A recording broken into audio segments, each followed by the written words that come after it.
Praise the lord. హల్లెలూయా. ఎంతమంది సంతోషంగా ఉన్నారు? ఒకసారి దేవునికి స్తోత్రం చెప్తారా? హల్లెలూయా. మన ప్రభువును రక్షకుడైన యేసుక్రీస్తు నామంలో ఈ యొక్క సభలకు విచ్చేసిన మీకు అందరికీ ప్రత్యేకమైన వందనాలు తెలియజేస్తూ ఉన్నాను.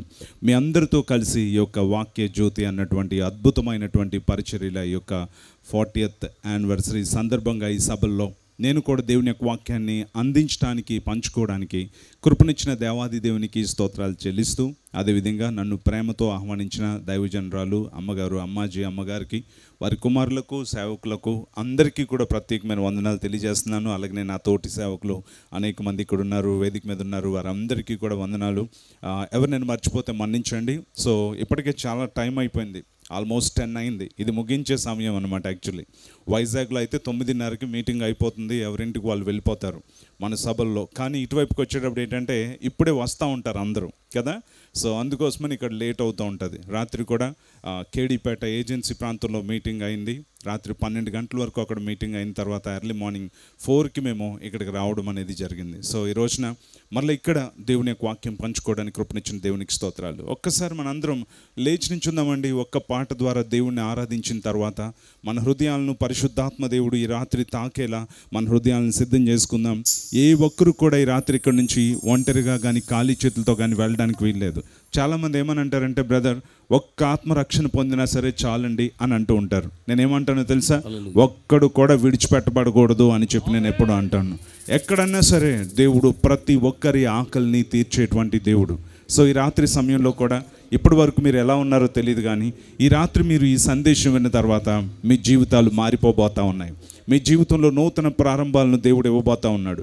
కళ నిజమా అన్నట్లుగా మీ జీవితాన్ని దేవుడు మార్చేటువంటి ఒక అద్భుతమైన సందేశాన్ని ఈరోజు పరిశుద్ధాత్మ ప్రేరణతో మీ మధ్యలోనికి తీసుకురావడం అనేది జరిగింది. దానికి ముందుగా మనందరం కూడా దేవుని యొక్క వాక్యం వినడానికి ముందుగా మన హృదయాలను సిద్ధం చేసుకొని దేవుని నామాన్ని మహింపరుచుదాం. నీవు లేని రోజు అసలు రోజే కాదయ్యా, నీవు లేని బ్రతుకు అసలు బ్రతికే కాదయ్యా. ఎంతమందికి తెలుసు ఈ పాట? వావ్! ఈ పాట ద్వారా మనందరం కలిసి మనల్ని మనం మర్చిపోయి దేవుని స్తుతించి ఆరాధన చేసి తర్వాత దేవుని యొక్క వాక్యంలోనికి వెళ్దాం. F major. దయచేసి బుక్స్, అమ్మగారు రాసిన బుక్స్ వెనకాల ఉన్నాయి, చూసుకోండి. అంతా అయిపోయిన తర్వాత అప్పుడు వెళ్ళండి, ఇప్పుడు ఎవరు వెళ్ళకండి. చప్పట్లు కొడదామా?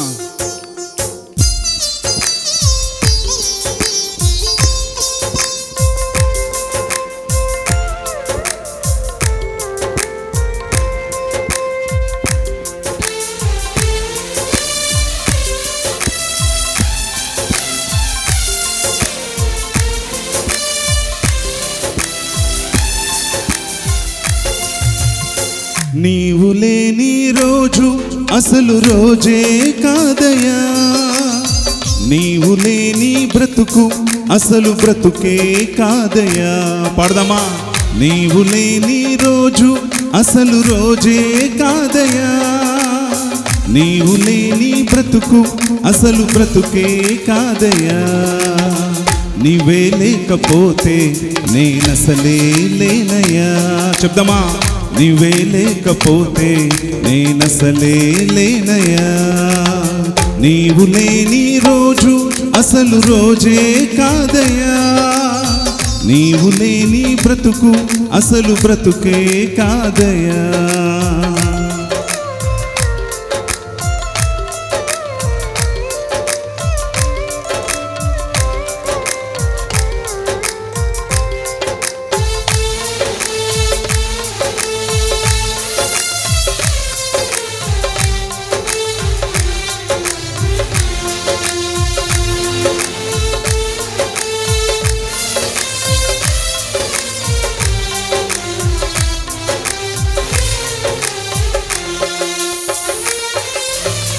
బాధ కలుగు వేళలో నెమ్మది నాకిచ్చావు, నా కన్నీరు తుడచి నా చేయి పట్టావు.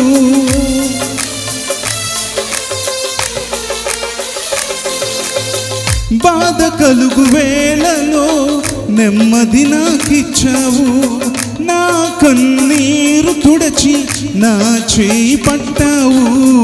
నన్ను విడువనన్నావు, నా దేవుడైనావు. నన్ను విడువనన్నావు, నా దేవుడైనావు. లేకపోతే నేనసలే లేనయ్యా, నీవే లేకపోతే నేనసలే లేనయ్యా. నీవు లేని రోజు అసలు రోజే కాదయ్యా, నీవు లేని బ్రతుకు అసలు బ్రతుకే కాదయ్యా.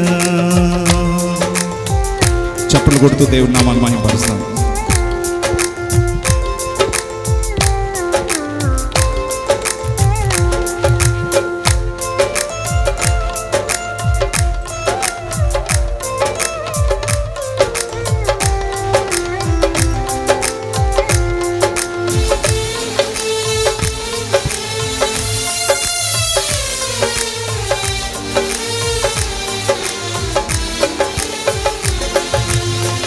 ఈనాటి నా స్థితి నీవు నాకు ఇచ్చినదే, నేను కలిగి ఉన్నవన్నీ నీదు కృపా భాగ్యమే. అందరూ చెప్దామా? ఈనాటి నా స్థితి నీవు నాకు ఇచ్చినదే, నేను కలిగి ఉన్నవన్నీ నీదు కృపా భాగ్యమే. నీవు నా సొత్తన్నావు, కృపాక్షేమమిచ్చావు, నీవు నా సొత్తన్నావు, కృపాక్షేమమిచ్చావు. నీవే లేకపోతే నేనసలే లేనయ్యా, నీవే లేకపోతే నేనసలే లేనయ్యా. నీవు లేని రోజు అసలు రోజే కాదయ్యా, నీవు లేని బ్రతుకు అసలు బ్రతుకే కాదయ్యా. పాడదామా? నీవు లేని రోజు అసలు రోజే కాదయ్యా, నీవు లేని బ్రతుకు అసలు బ్రతుకే కాదయ్యా. నీవే లేకపోతే నేనసలే లేనయ్యా. చెప్దామా? నీవే. రెండు చేతులు పైకెత్తి చప్పట్లు కొడదాం. నీవే లేకపోతే నేనసలే లేనయ్యా. పాడదామా? నేనసలే లేనయ్యా. అందరం నీవే లేకపోతే నేనసలే లేనయ్యా, నీవే లేకపోతే నేనసలే లేనయ్యా, నీవే లేకపోతే నేనసలే లేనయ్యా. యేసయ్యా నీవే లేకపోతే నేనసలే లేనయ్యా. చివరిసారి నీవే లేకపోతే నేనసలే లేనయ్యా. బిగ్గరగా చప్పట్లు కొడదామా? హల్లెలూయా. అలాగే మన రెండు చేతులు పైకెత్తి యేసయ్యతో చెప్దామా? యేసయ్యా నువ్వు లేకపోతే నేను లేనయ్యా, నా బ్రతుకుకు అర్థం లేదయ్యా, నేను రోజున ఏమై ఉన్నానో అది కేవలం నీ కృప మాత్రమే అని ప్రతి ఒక్కరు రెండు చేతులు పైకెత్తి మనల్ని మనం మర్చిపోయి, యేసయ్యా నిన్ను దేవుడుగా ఉండే గొప్ప భాగ్యం మాకు ఇచ్చినందుకు నీకు స్తోత్రాలు, మాలాంటి వారికి దేవుడుగా ఉండడానికి నువ్వు ఇష్టపడినందుకు నీకు వందనాలని చెప్పి రెండు చేతులు పైకెత్తి, యేసయ్యా నువ్వు లేకపోతే నేను లేనయ్యా. చెప్దామా? నీవే లేకపోతే నేనసలే లేనయ్యా. అందరూ చెప్దామా? నీవే.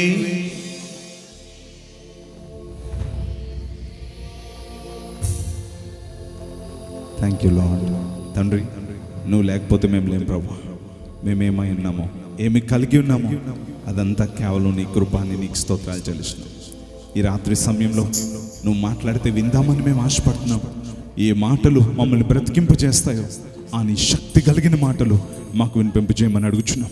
ఈ రాత్రి ఇక్కడ ఉన్న ఒక్క బిడ్డ కూడా విడిచిపెట్టబడకుండా ప్రతి ఒక్కరూ నీ ఆత్మ ద్వారా తాకబడిన వారై, మార్పు చూసిన వారై, మార్చబడిన వారై, విడుదల కలిగిన వారై ఇక్కడి నుంచి వెళ్ళినట్లు నీ కృప చూపించమని సమస్త మహిమ ఘనత ప్రభావములు నీకే ఆరోపించుకుంటూ ఈ స్తుతి యాగాన్ని యేసు నామంలో మీకు సమర్పించుకొంచున్నాము తండ్రి. అందరూ చెప్దామా? ఆమేన్. ఎస్, సంతోషంగా ఉన్నారు. త్వరగా కూర్చుంటారా? Thank you.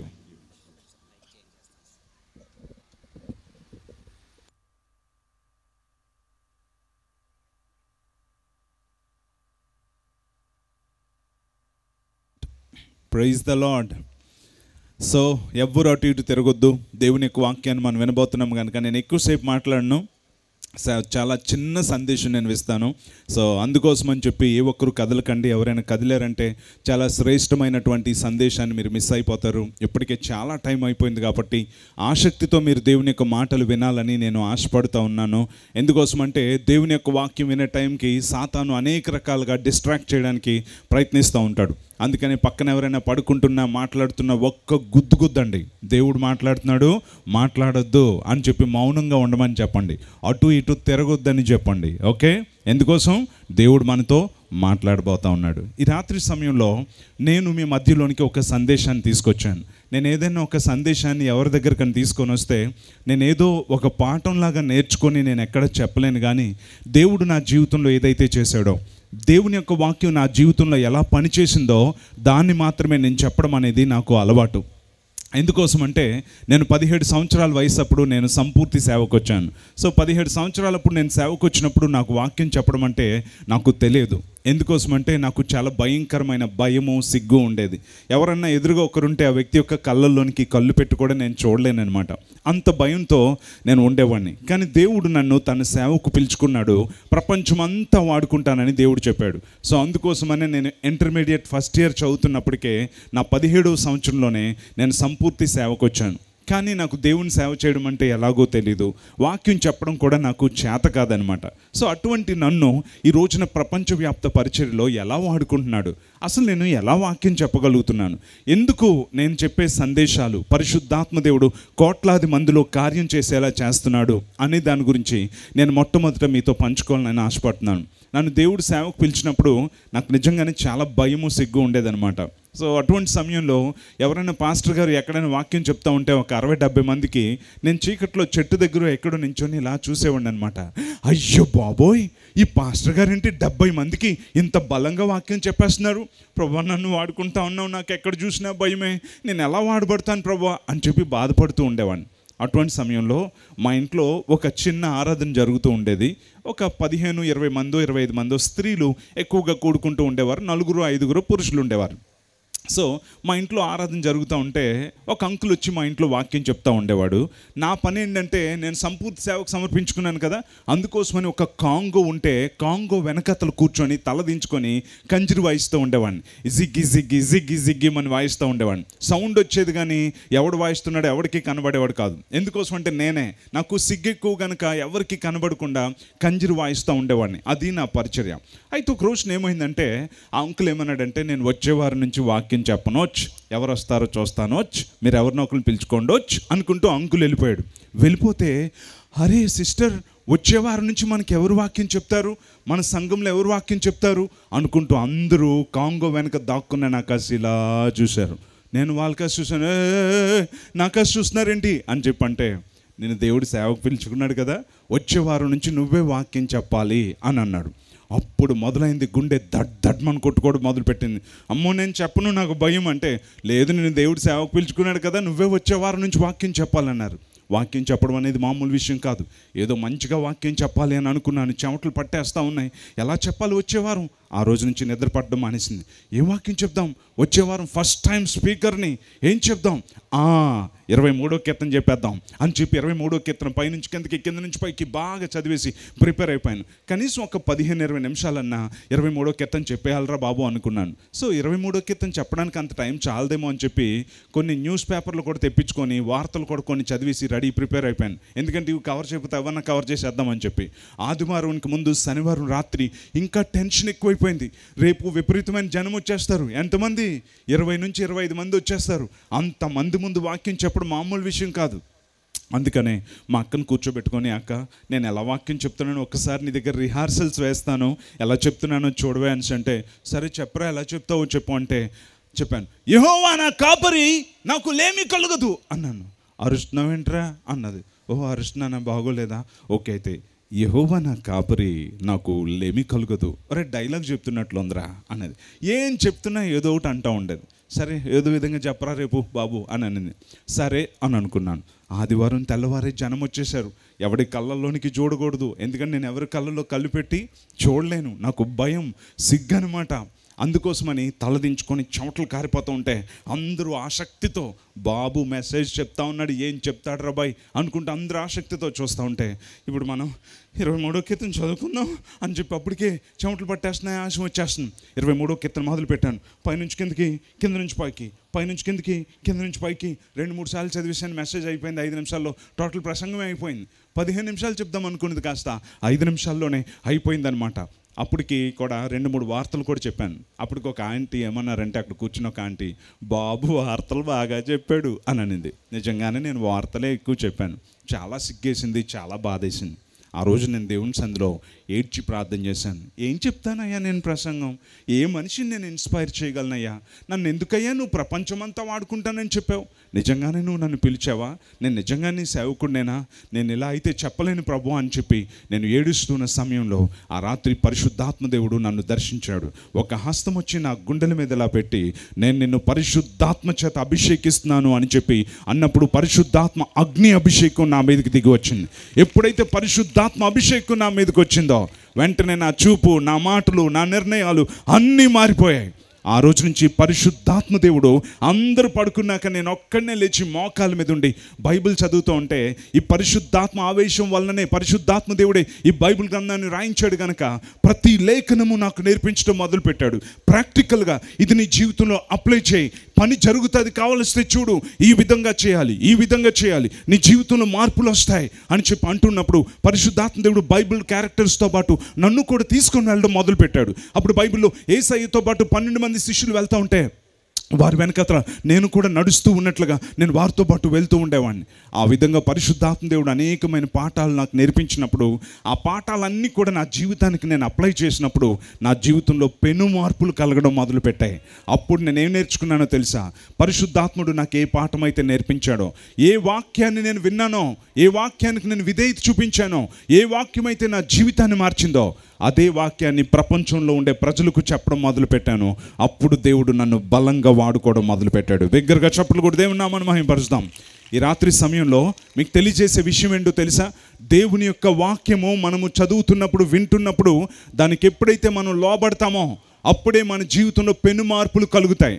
వాక్యం వినడం గొప్ప విషయం కాదు, నువ్వు విన్న వాక్యానికి విధేయత చూపించినప్పుడు మాత్రమే అప్పటి వరకు జరగని అద్భుతాలు నీ జీవితంలో జరుగుతాయి. నువ్వు ఎన్నో సందేశాలు వినుండొచ్చు, కానీ నువ్వు విన్న వాక్యం ప్రకారంగా నువ్వు ఎప్పుడైతే విధేయత చూపిస్తావో అప్పుడే నీ జీవితంలో మార్పులు వస్తాయన్న సంగతిని తెలుసుకోవాలి. ఎంతోమంది జీవితంలో వాక్యం వింటారు కానీ ఎందుకు మార్పులు రావో తెలుసా, 20, 30, 40, 50 సంవత్సరాలు వచ్చినా జీవితంలో ఎటువంటి కార్యాలు చూడరు. ఎందుకో తెలుసా, ఎప్పుడు చూసినా బైబిల్లో జరిగింది, ఎవరి జీవితంలోనూ జరిగింది అని మాత్రమే వింటారు. కానీ నా జీవితంలో జరిగింది అని చెప్పేవారు తక్కువ మంది. ఎందుకుంటారో తెలుసా, దేవుని యొక్క వాక్యాన్ని వింటారు కానీ దానికి విధేయత చూపించలేని పరిస్థితిలో ఉంటారు. నేను మరలా చెప్తున్నాను, వాక్యం విన్న నువ్వు దానికి గనక విధేయత చూపిస్తే అప్పటి వరకు జరగని అద్భుతం అప్పుడే జరగడం అనేది నీ జీవితంలో చూస్తావు.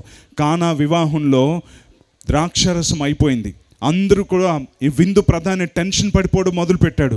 అమ్మో ద్రాక్షరసం అయిపోయింది, పరువు పోతుంది అని టెన్షన్ పడడం మొదలుపెట్టాడు. అంతే కదా, ఎక్కడైనా పెళ్ళిళ్ళలో ఎంత మంచి డెకరేషన్ ఉన్నా, ఎంత మంచి మ్యూజిక్ ఉన్నా, ఎంత మంచి వాక్యం ఉన్నా, పెళ్లి కూతురు పెళ్లి కొడుకు ఎంత అందంగా ఉన్నా, ఏమండి భోజనాలు బాగోలేదు అనుకోండి, ఏమంటారండి వెంటనే, ఆ చేసాడండి ఆడు పెళ్ళి, ఆడు మొఖం అంటారు. కానీ భోజనాలు బాగుంటే చాలా బాగా చేశాడండి అని అంటారు. అలాగనే అక్కడ కూడా కానా అనే ఊర్లో ఒక పెళ్లి జరుగుతూ ఉంది. అక్కడ సడన్గా ద్రాక్షరసం అయిపోయింది. అయిపోతే పరువు పోతుంది కదా, అందరూ కూడా పెళ్ళికి పిలిచి మాకేమీ పెట్టలేదు అంటారు కదా అని టెన్షన్ పడుతున్న సమయంలో మరియ వచ్చి ఏమనిందో తెలుసా, పరిచారకులను చూసి ఆయన మీతో చెప్పునది చేయుడు అనేను, ఆయన మీతో చెప్పినట్లు చేయండి అని అనింది.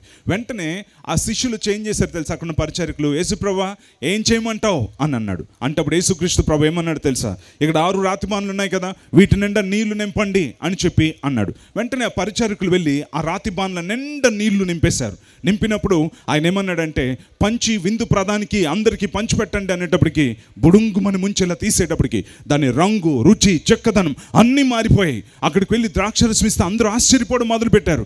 ఏంటయ్యా ఈ వెరైటీ, ఏ పెళ్లిలోనైనా మొట్టమొదట మంచిది ఇచ్చి తర్వాత జబ్బుదిస్తారు, కానీ మీ పెళ్లిలో మంచిది లాస్ట్లో ఇస్తున్నారేంటి అని చెప్పి అందరూ ఆ ద్రాక్షరసం గురించి మాట్లాడుకోవడం మొదలుపెట్టారు. మీరు ఎప్పుడైనా ఆలోచించారా, ఆ రాతి బాణల్లో అనేక సంవత్సరాలుగా నీళ్లు నింపుతున్నారు, కానీ ఏ రోజు ఆ నీళ్లు ద్రాక్షరసంగా మారలేదు.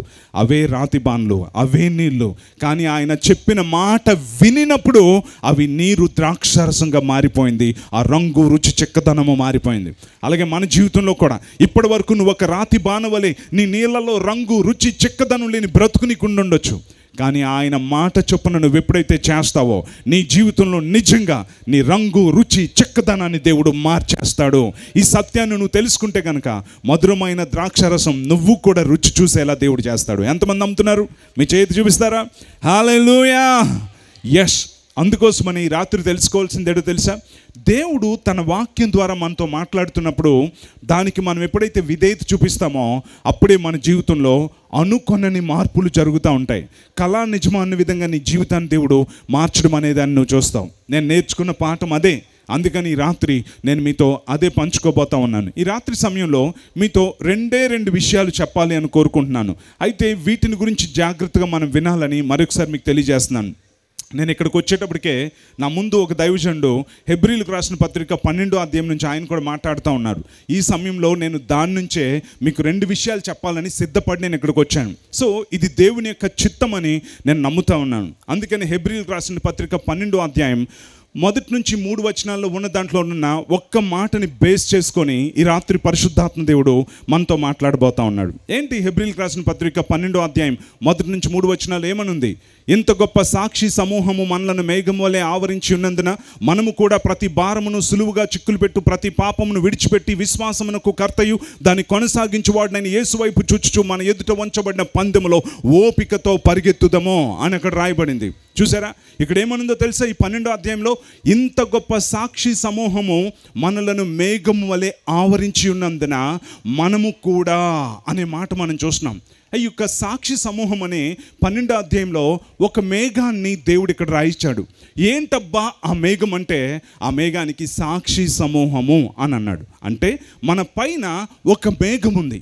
ఆ మేఘంలో ఎవరున్నారంటే సాక్షి సమూహం ఉంది. ఎవరబ్బా ఆ సాక్షి సమూహం అంటే హెబ్రీలకు రాసిన పత్రిక 11వ అధ్యాయంలో మనకు కనిపిస్తారు. మనకంటే ముందు ఈ భూమి మీద జీవించిన గొప్ప విశ్వాస వీరులు, దేవుని కొరకు ఈ లోకంలో పరిగెత్తి గెలిచిన వారి లిస్టు ఆ 11వ అధ్యాయంలో ఉంటుంది. అందులో మనకి అబ్రహాము కనిపిస్తాడు, నోవహు కనిపిస్తాడు, దానియేలు కనిపిస్తాడు, దావీదు కనిపిస్తాడు, పౌలు భక్తుడు కనిపిస్తాడు. అనేక మంది భక్తులు మనకి ఆ మేఘంలో కనిపిస్తారు.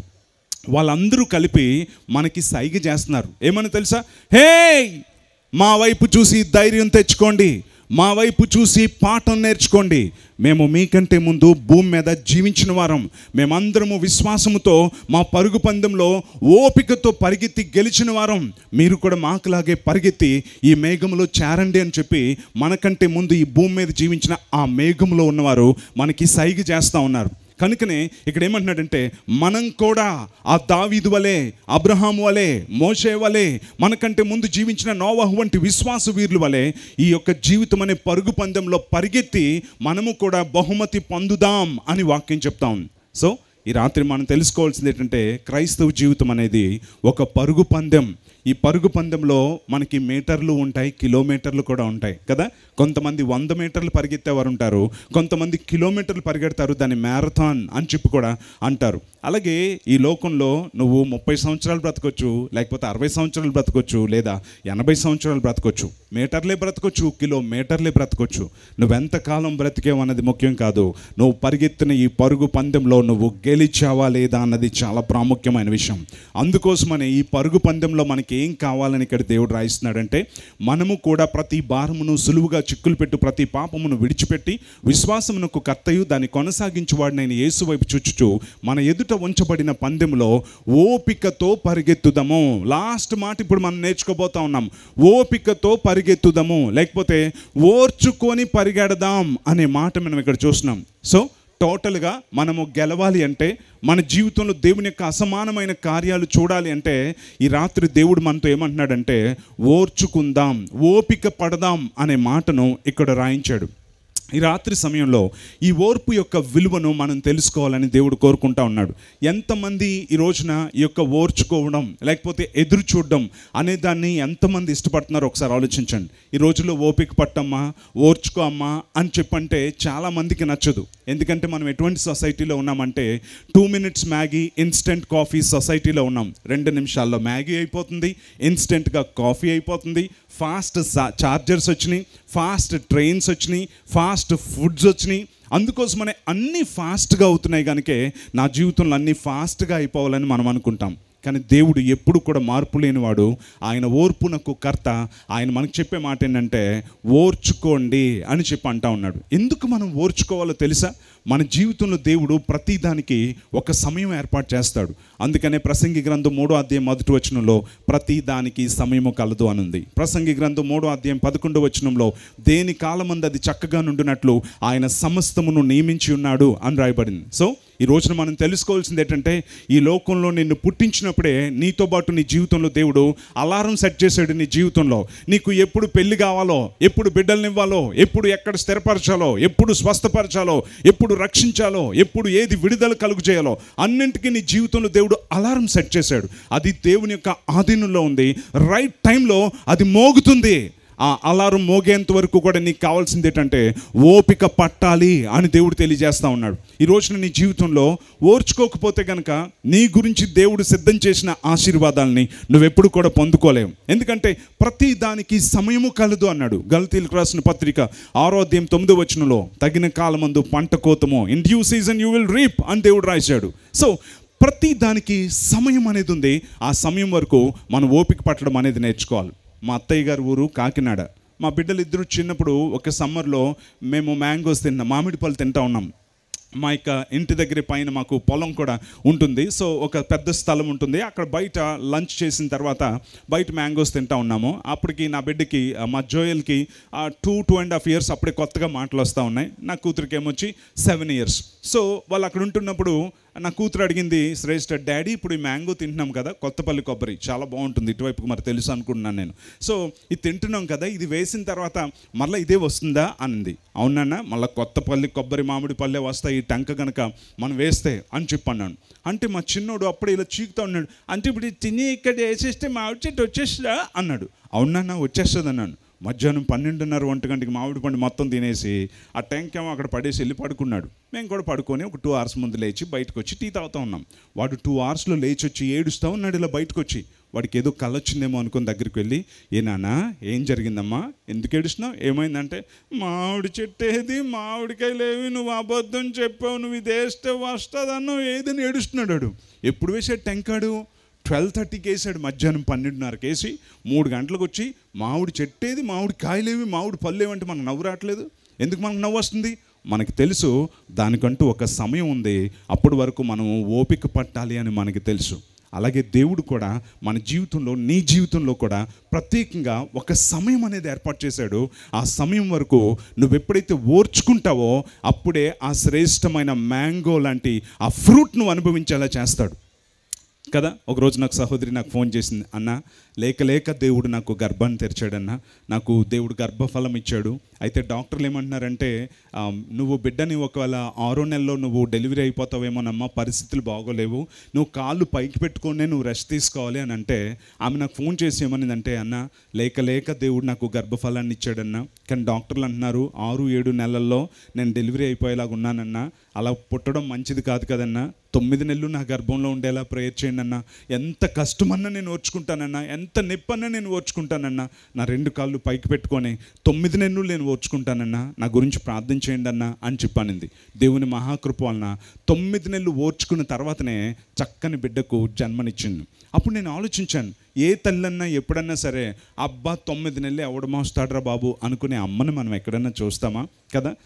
గర్భం దాల్చిన తర్వాత తల్లికి ఎన్నో కష్టాలు ఉంటాయి. ఎందుకోసం? వామిటింగ్స్ అయిపోతూ ఉంటాయి, హార్మోనల్ ఇంబ్యాలెన్సెస్ వస్తూ ఉంటుంది, కొంతమంది ముఖం మారిపోతుంది, ముక్కు పెద్దగా అయిపోతుంది, స్ట్రెచ్ మార్క్స్ వచ్చేస్తాయి, ఆయాసం వచ్చేస్తుంది, కూర్చోలేరు, నించోలేరు. కాబట్టి ఏ తల్లన్నా ఈ బాధలను ఎందుకు 7 నెలల్లో పుట్టేస్తే పర్లా ఇంక్యుబేటర్లో పెట్టేచ్చు కదా అనుకున్న అమ్మని ఎక్కడైనా మనం చూస్తామా? ఎన్ని శ్రమలు ఓర్చుకోవడానికి ఎందుకు ఇష్టపడుతుందంటే 9 నెలలు అన్నది దేవుడు నిర్ణయించిన కాలం. 9 నెలలు తల్లి గర్భంలో ఉండి కనుక వస్తే ఆ బిడ్డ చాలా ఆరోగ్యవంతంగా ఉంటాడు కనుక ఆ తల్లి ఓర్చుకోవడానికి ఇష్టపడుతుంది. అలాగే దేవుడు నీ జీవితంలో కూడా ప్రతి దానికి ఒక సమయం అన్నది ఏర్పాటు చేశాడు. అందుకని నీ జీవితంలో ఓర్చుకోవడం నేర్చుకోవాలి.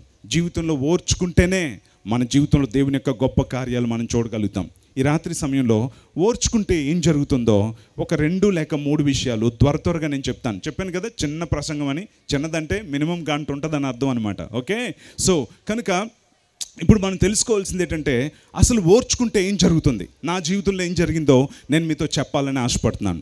ఓర్చుకుంటే ఏం జరుగుతుందంటే, నెంబర్ 1, దేవుడు మన జీవితాల్లో కలుగు చేసుకుంటాడు.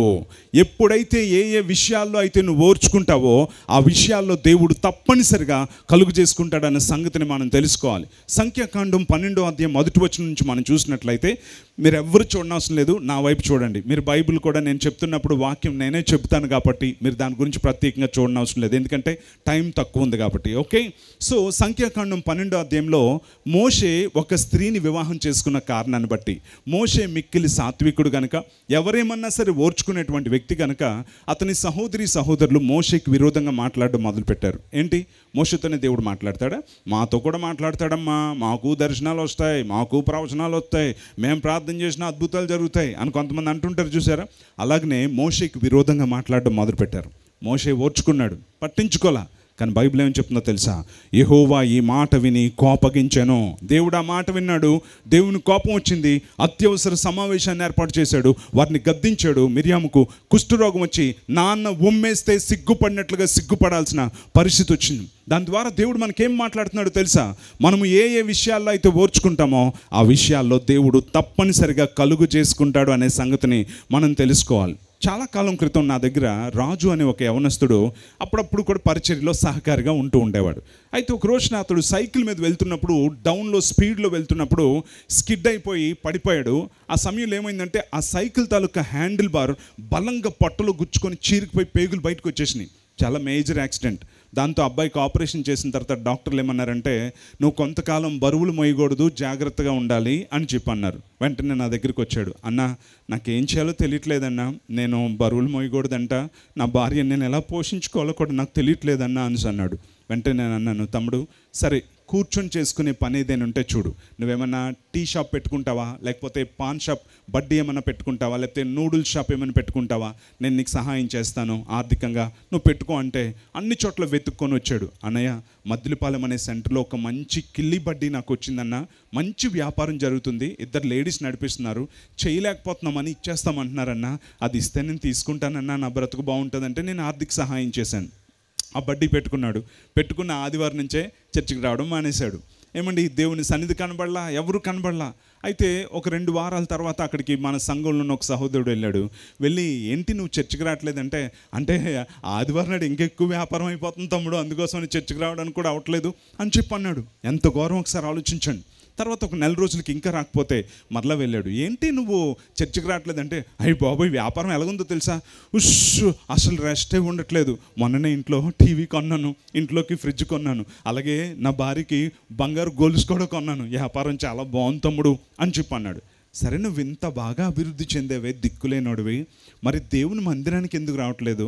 అలాగనే అన్నయ్య నీకు డబ్బులు ఇస్తే కదా ఈ వ్యాపారం పెట్టుకున్నావు, ఒక్కసారి అని వచ్చి అన్న థ్యాంక్ యూ అని చెప్పి అన్నకి థ్యాంక్స్ చెప్పావా అని అంటే ఏమన్నాడంటే తెలుసా, ఆవిడక్కల డబ్బు మొహమే కొడతాను అన్నాడంట. అంటే వీడికి జుమ్మని కోపం వచ్చింది. వాడు తిన్నకొచ్చి నాతో అన్నాడు, అన్న మీరు డబ్బులు ఇస్తాడు, బడ్డీ పెట్టుకున్నాడు, వాడు ఏమన్నాడు తెలుసు మీ గురించి, ఎవడికి కావాలి డబ్బు, మీ మొహమే కొడతాడంట అన్నాడు. నాకు కూడా జుమ్మని కోపం వచ్చింది. వస్తుంది కదా, రాకపోతే మనుషులం కాదు మనం. వచ్చినప్పుడు నేను వెంటనే కూల్ అని చెప్పి, ఓకే అమ్మా దేవుడు చూసుకుంటాడులే, వదిలేయండి అని చెప్పి నేను వదిలేశాను. అయితే దేవుడు ఆ మాట విన్నాడు.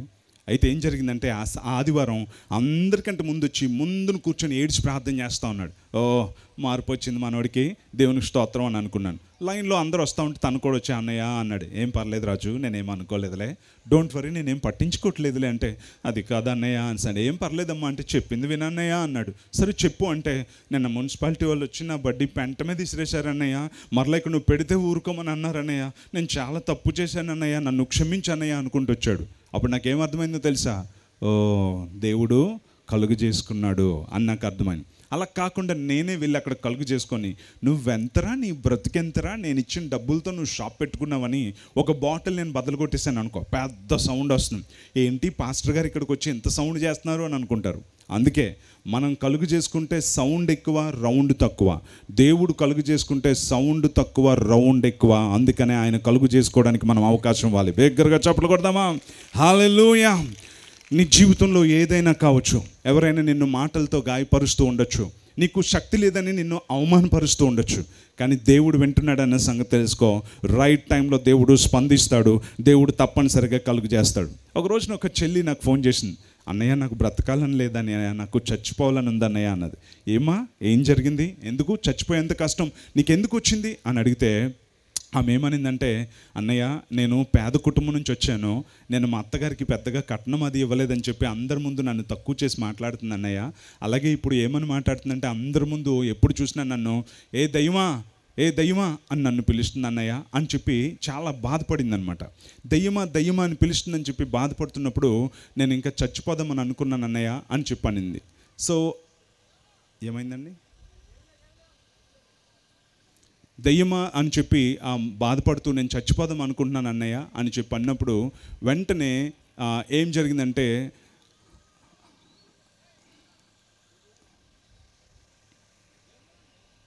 ఓకే అమ్మా ఏమీ లేదు, ఇటువైపు కాస్త తిరిగి మీరు చూస్తారా, ఒక్కసారి ఇటువైపుకి.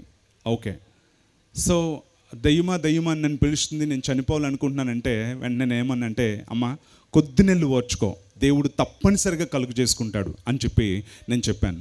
ఎప్పుడైతే అలా చెప్పానో, నిజమే అన్నయ్య ఓర్చుకుంటానని చెప్పింది.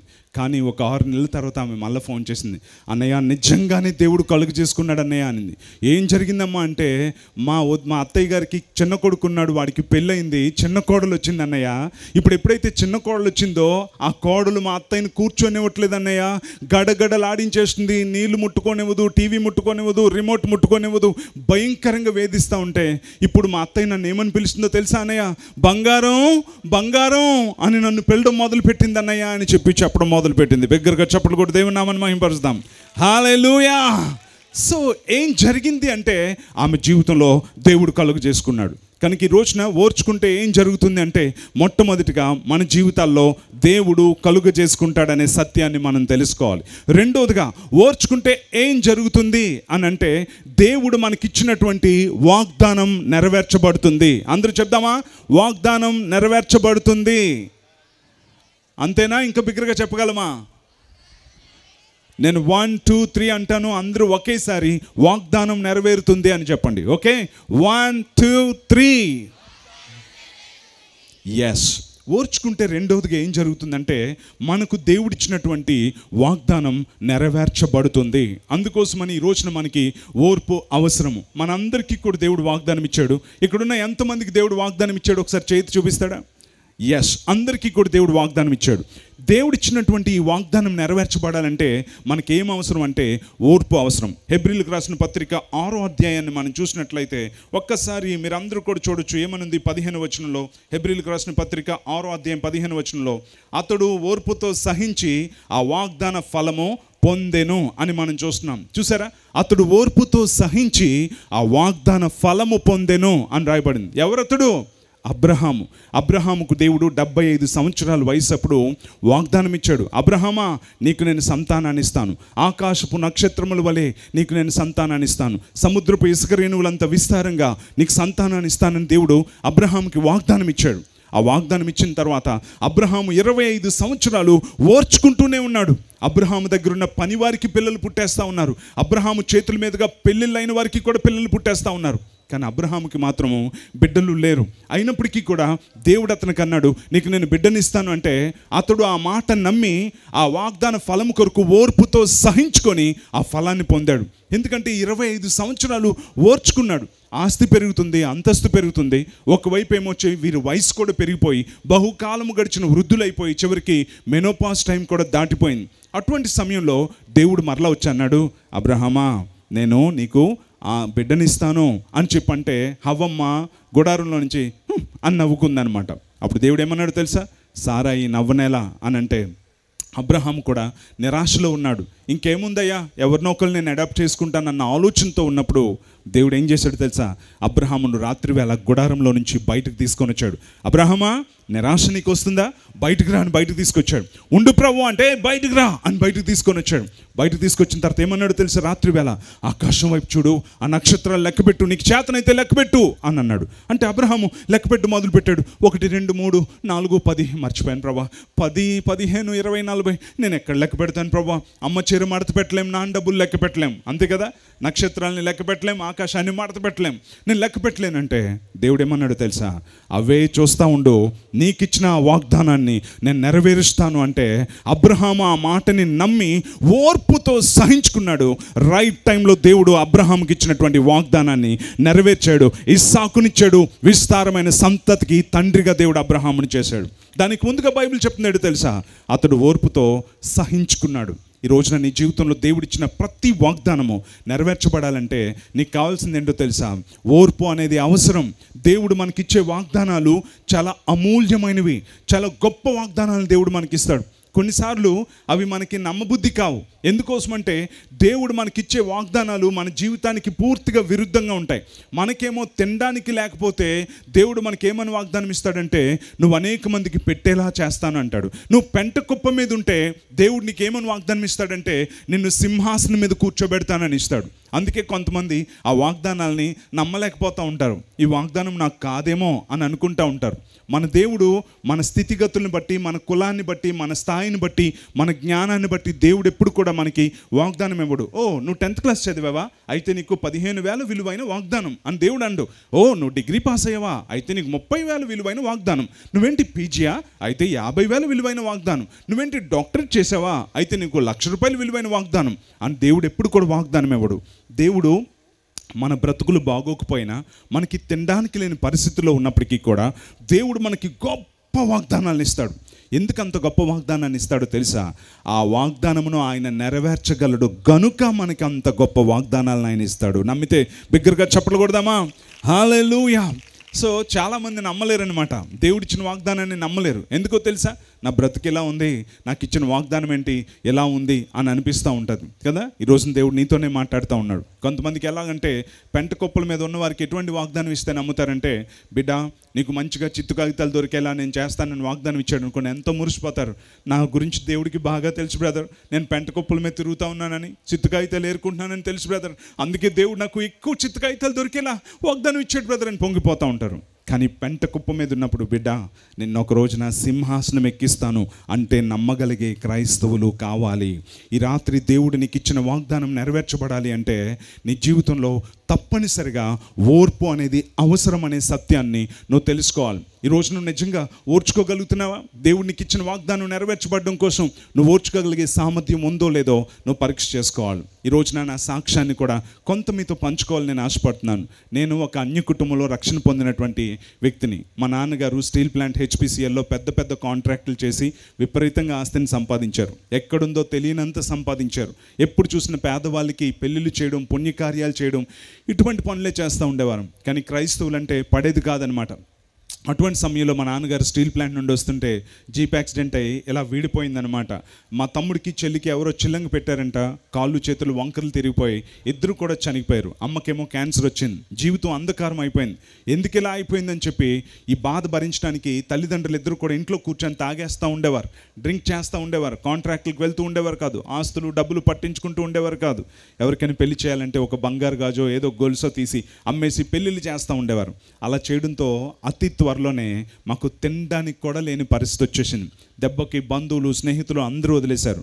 అటువంటి సమయంలో 1983-84 ప్రాంతాల్లో నాకు 7 సంవత్సరాల వయసు అప్పుడు అరకు వ్యాలీ అనే ఏజెన్సీ ప్రాంతంలో, అడవి ప్రాంతంలో మా నాన్నగారికి చిన్న కాంట్రాక్ట్ వచ్చిందని కట్టు బట్టలతో మేము అక్కడికి వెళ్ళిపోయి అక్కడ చిన్న పూరి గుడిసెలో మేము అద్దెకి దిగామన్నమాట. ఈ స్టేజ్ని ఒక 4 ఇల్లులు చేసేయచ్చు, అంత చిన్న ఒక ఇంట్లో మేము అద్దెకి దిగాం. అప్పుడు నా పేరు శ్రీనివాస్. మా పక్కనే క్రైస్తవులు ఉండేవారు. వాళ్ళు యేసు ప్రభు పాటలు పాడుతూ ఉంటే మేము మా పాటలు పాడుతూ ఉండేవారు. నా 7వ ఏట మా పక్కన వారు ఒక రోజున మమ్మల్ని సండే స్కూల్కి ఆహ్వానించారు. సరే అని చెప్పి ఫస్ట్ టైం నాకు 7 సంవత్సరాలు, మా అక్కకి 8 సంవత్సరాలు, మేమిద్దరం కలిసి సండే స్కూల్కి వెళ్ళినప్పుడు ఆ సండే స్కూల్లో 115వ కీర్తన ద్వారా దేవుడు అంటే మాట్లాడేవాడు అని చెప్పినప్పుడు నా హృదయంలోనికి యేసుక్రీస్తు ప్రభు నా హృదయం తెరిచాడు. నేను నా 7వ ఏట యేసుక్రీస్తు ప్రభుని సొంత రక్షకుడిగా అంగీకరించాను. ఆ విధంగా నేను ఎప్పుడైతే యేసుక్రీస్తు ప్రభుని అంగీకరించానో అప్పుడే నన్ను గురించి దేవుడు మాట్లాడడం మొదలు పెడుతూ నాకు సమూయేలు అని పేరు పెట్టమని దేవుడు మాట్లాడాడు. ఎందుకోసమంటే నేను నిన్ను ప్రపంచమంతా వాడుకుంటానని దేవుడు నాకు వాగ్దానం ఇచ్చాడు. సో నన్ను దేవుడు ప్రపంచమంతా వాడుకుంటాను అని చెప్పి అన్నీ కోల్పోయి, ఆస్తి కోల్పోయి, తినడానికి లేని పరిస్థితుల్లో ఒక అడవి ప్రాంతంలో పూరి గుడిసెలో ఉన్నప్పుడు అప్పుడు దేవుడు నాకు ఇచ్చిన వాగ్దానం ఏంటంటే నేను నిన్ను ప్రపంచమంతా వాడుకుంటాను, నీ పేరు సమూయేలు అని చెప్పి అప్పుడే నాకు పేరు పెట్టడం జరిగింది. కానీ ఆ సమయంలో మా బంధువులందరూ మమ్మల్ని వదిలేశారు. మన కులం ఏంటి, మన మతం ఏంటి, మీరు యేసు ప్రభువుని నమ్ముకున్నారు, నాకు పెళ్లి కాదని మా పిన్ని కొట్టేసి వెళ్ళిపోయింది. మా బంధువులందరూ కూడా మేము మీ చుట్టాలని ఎక్కడ చెప్పకండి అనేవారు. ఆ తర్వాత మా నాన్నగారు కూడా మేము యేసు ప్రభువుని నమ్ముకోవడం ఇష్టం లేదు కనుక మమ్మల్ని వదిలేసి వైజాగ్ వెళ్ళిపోయారు.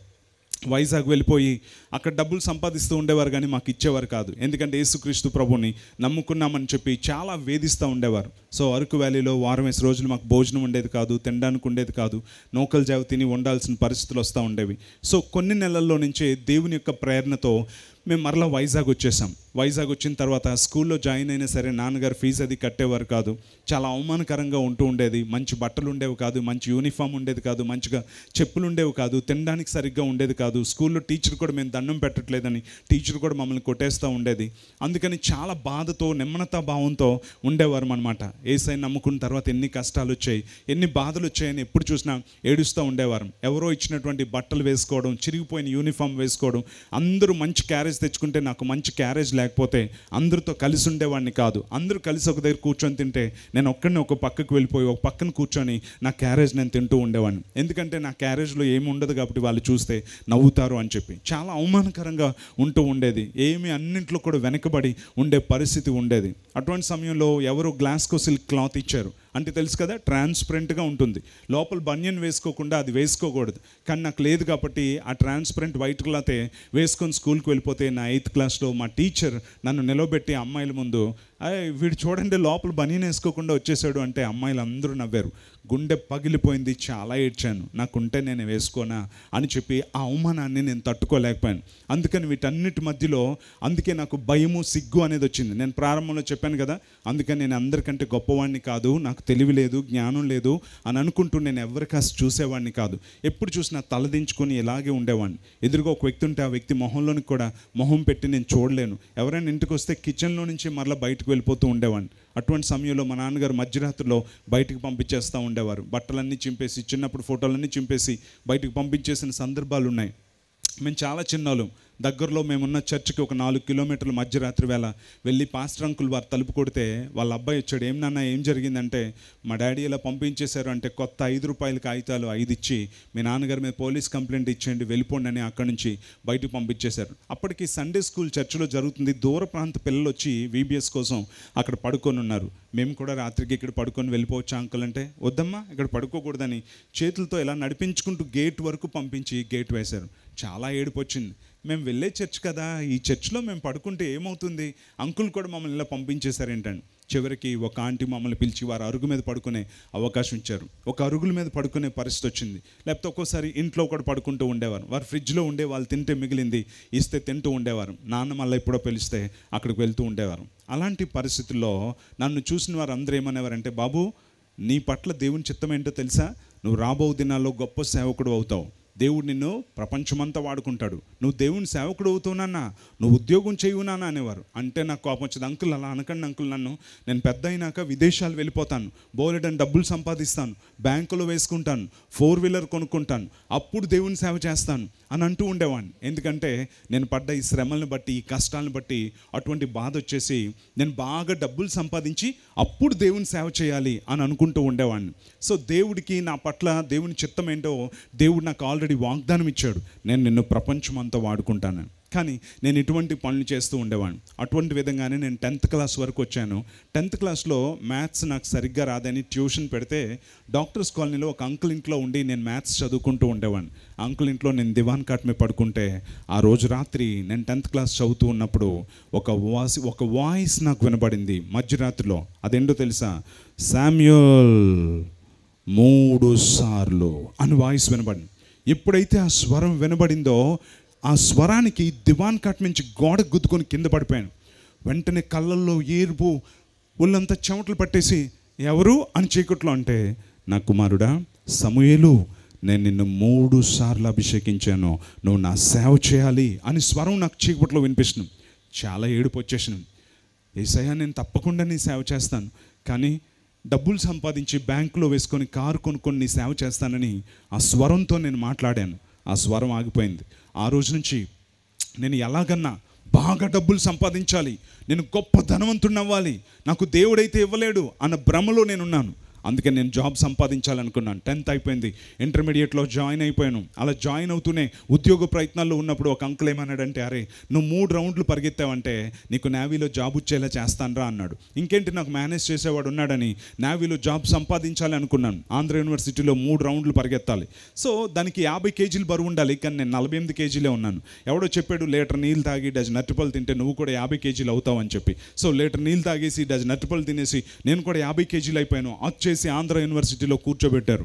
50 మంది పరిగెడుతున్నారు, నేను కూడా పరిగెడుతున్నాను.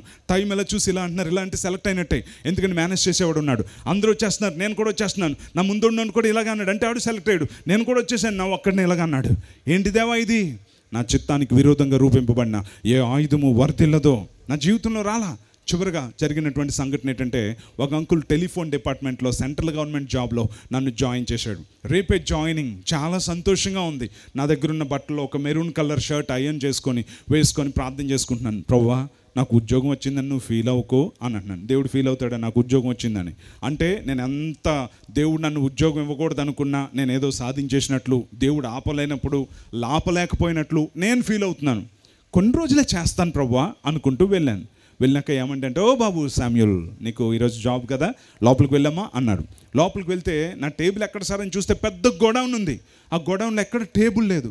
నా జాబ్ ఎక్కడ సార్ అంటే, వెయిట్ చేయమ్మా అని చెప్పన్నారు. ఒక 15 గంట వెయిట్ చేసినాక నా దగ్గరికి తడిగుడ్డ, బకెట్, చీపురు, ఫినాయిల్ తీసుకొచ్చి ఇచ్చారు.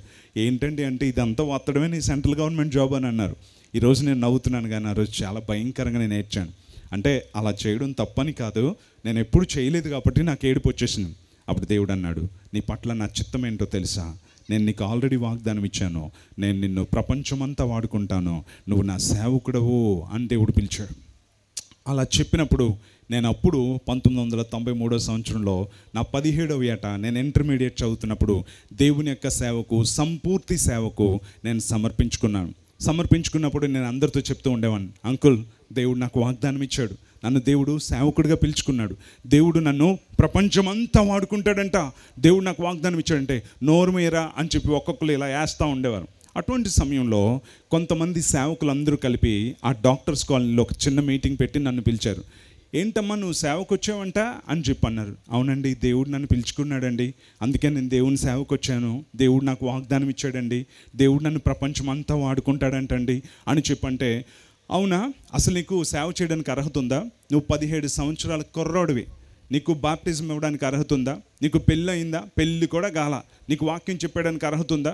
నువ్వు ఎలా సేవ చేస్తావు అని చెప్పి అంటూ ఉంటే, ఆ సేవకులందరిలో ఒక సీనియర్ పాస్టర్ గారు ఏమన్నారంటే, ఏదమ్మా బైబిల్లో 66 పుస్తకాల పేర్లు చెప్పు అని అన్నారు. నాకు తెలియదండి అని చెప్పాను. అప్పటికే నాకు సిగ్గు, మీకు అందరికి ముందే చెప్పాను కదా అంటే అందరూ నవ్వారు. అప్పుడు అందులో ఉన్న ఒక సీనియర్ పాస్టర్ గారు ఏమన్నారంటే, లేచి నించొని ఒక 5 నిమిషాలు ఏమైనా మాట్లాడమ్మా చూద్దాం అని అన్నారు. నేనేం మాట్లాడలేనండి, నాకు భయం అండి అని చెప్పి అన్నాను. అంటే పాస్టర్లు అందరూ నవ్వారు. అప్పుడు ఆ సీనియర్ పాస్టర్ గారు వ్యంగ్యంగా నవ్వుతూ, నేను రాసిస్తానండి, ఈ అబ్బాయి ఎప్పటికీ సేవకుడు కాలేడంటే అందరూ భల్లుమని నవ్వారు. చాలా బాధ అనిపించింది. పక్క గదిలోకి వెళ్ళి బోర్లా పడుకొని ఆడవడం మొదలుపెట్టాను. ప్రభా నన్ను ఎందుకయ్యానో సేవకు పిలుచుకున్నావు, నేను ప్రపంచమంతా వాడబడ్డం ఏంటయ్యా, నేనేంటో నాకు తెలుసు. అలాగే అదిగో సీనియర్ పాస్టర్లు నాకు సర్టిఫికెట్ రెడీ చేశారు. నేను చెప్పలేనంట, నేను వాడబడలేనంట అని ఏడుస్తూ, ఈరోజు అన్న నువ్వు ఒక్క మాట మాట్లాడు, నేను నీకోసం నించుంటాను అని ఏడుస్తున్నాను. కళ్ళ నిండా కన్నీళ్ళతో ఏడుస్తుండగా ఫస్ట్ టైం నా కళ్ళతో నేను యేసుక్రీస్తు ప్రభువుని దర్శనంలో నేను చూశాను.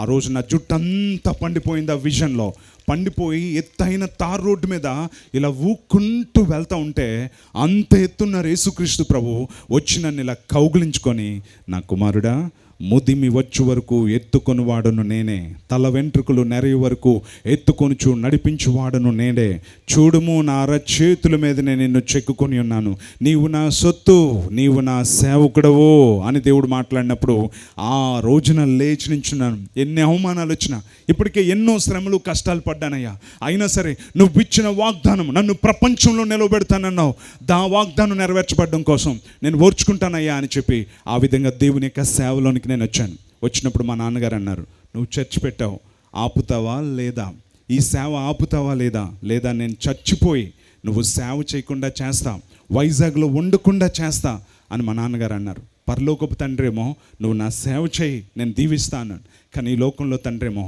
నువ్వు దేవుని సేవ చేసావంటే నేను చచ్చిపోతానన్నారు. ఏమని అన్నారంటే డెఫినెట్గా చేస్తారు. నేను అన్నాను, నాన్న దేవుడు నన్ను తన సేవ కోసం పిలుచుకున్నాడు నాన్న, నన్ను దేవుడు ప్రపంచం అంతా వాడుకుంటాడంట నాన్న అని చెప్పంటే, ఆ రోజు రాత్రి మా నాన్నగారు నా పేరు పెట్టుకొని, నా కుమారుడు దేవుని సేవ చేస్తున్నాడు కాబట్టి నాకు ఇష్టం లేదని చెప్పి మా నాన్నగారు బాత్రూంలో ఊరేసుకొని చనిపోయారు. సూసైడ్ చేసుకున్నారు. మా నాన్నగారు ఊరేసేసుకున్నారు. ఎలా ఉంటుందో ఒకసారి ఆలోచించండి. ఒక 17 సంవత్సరాల వయసున్న ఒక టీనేజ్ బాయ్కి, ఇంటర్మీడియట్ చదువుతున్న వయసులో ఇటువంటి పరిస్థితులు ఎలా ఉంటాయి? అప్పటికే సేవకులు నా మీద హేళన చేస్తున్నవారు, దేవుని నామానికి అవమానం, మీ నాన్నగారిని కూడా రక్షించుకోలేకపోయావు, ఇంక వైజాగ్లో మీరు ఉండలేరు అనుకుంటూ వెళ్ళిపోయారు. ఏడుస్తూ ఉన్నాను, ప్రభా నువ్వు నాకు మాట ఇచ్చావు అనుకుంటూ ఫస్ట్ టైం పోలీస్ స్టేషన్కి కంప్లైంట్ ఇవ్వాలి కాబట్టి వెళ్ళాను. నా పక్కన ఒక్కడు కూడా నాతో పాటు నించున్నవారు లేరు.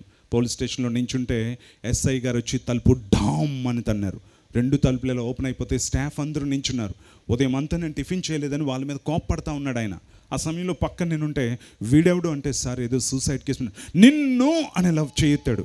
అప్పుడే ఫోన్ మోగుతూ ఉంటే ఇలా ఎత్తిన వాడు ఫోన్లో పెట్టి హలో అన్నాడు. అలా పెట్టేసి రండి సార్ అంటున్నాడు. నన్ను ఎందుకు అలా బిహేవ్ చేస్తున్నాడు, ఎవరు ఫోన్ చేశారో నాకు తెలియదు.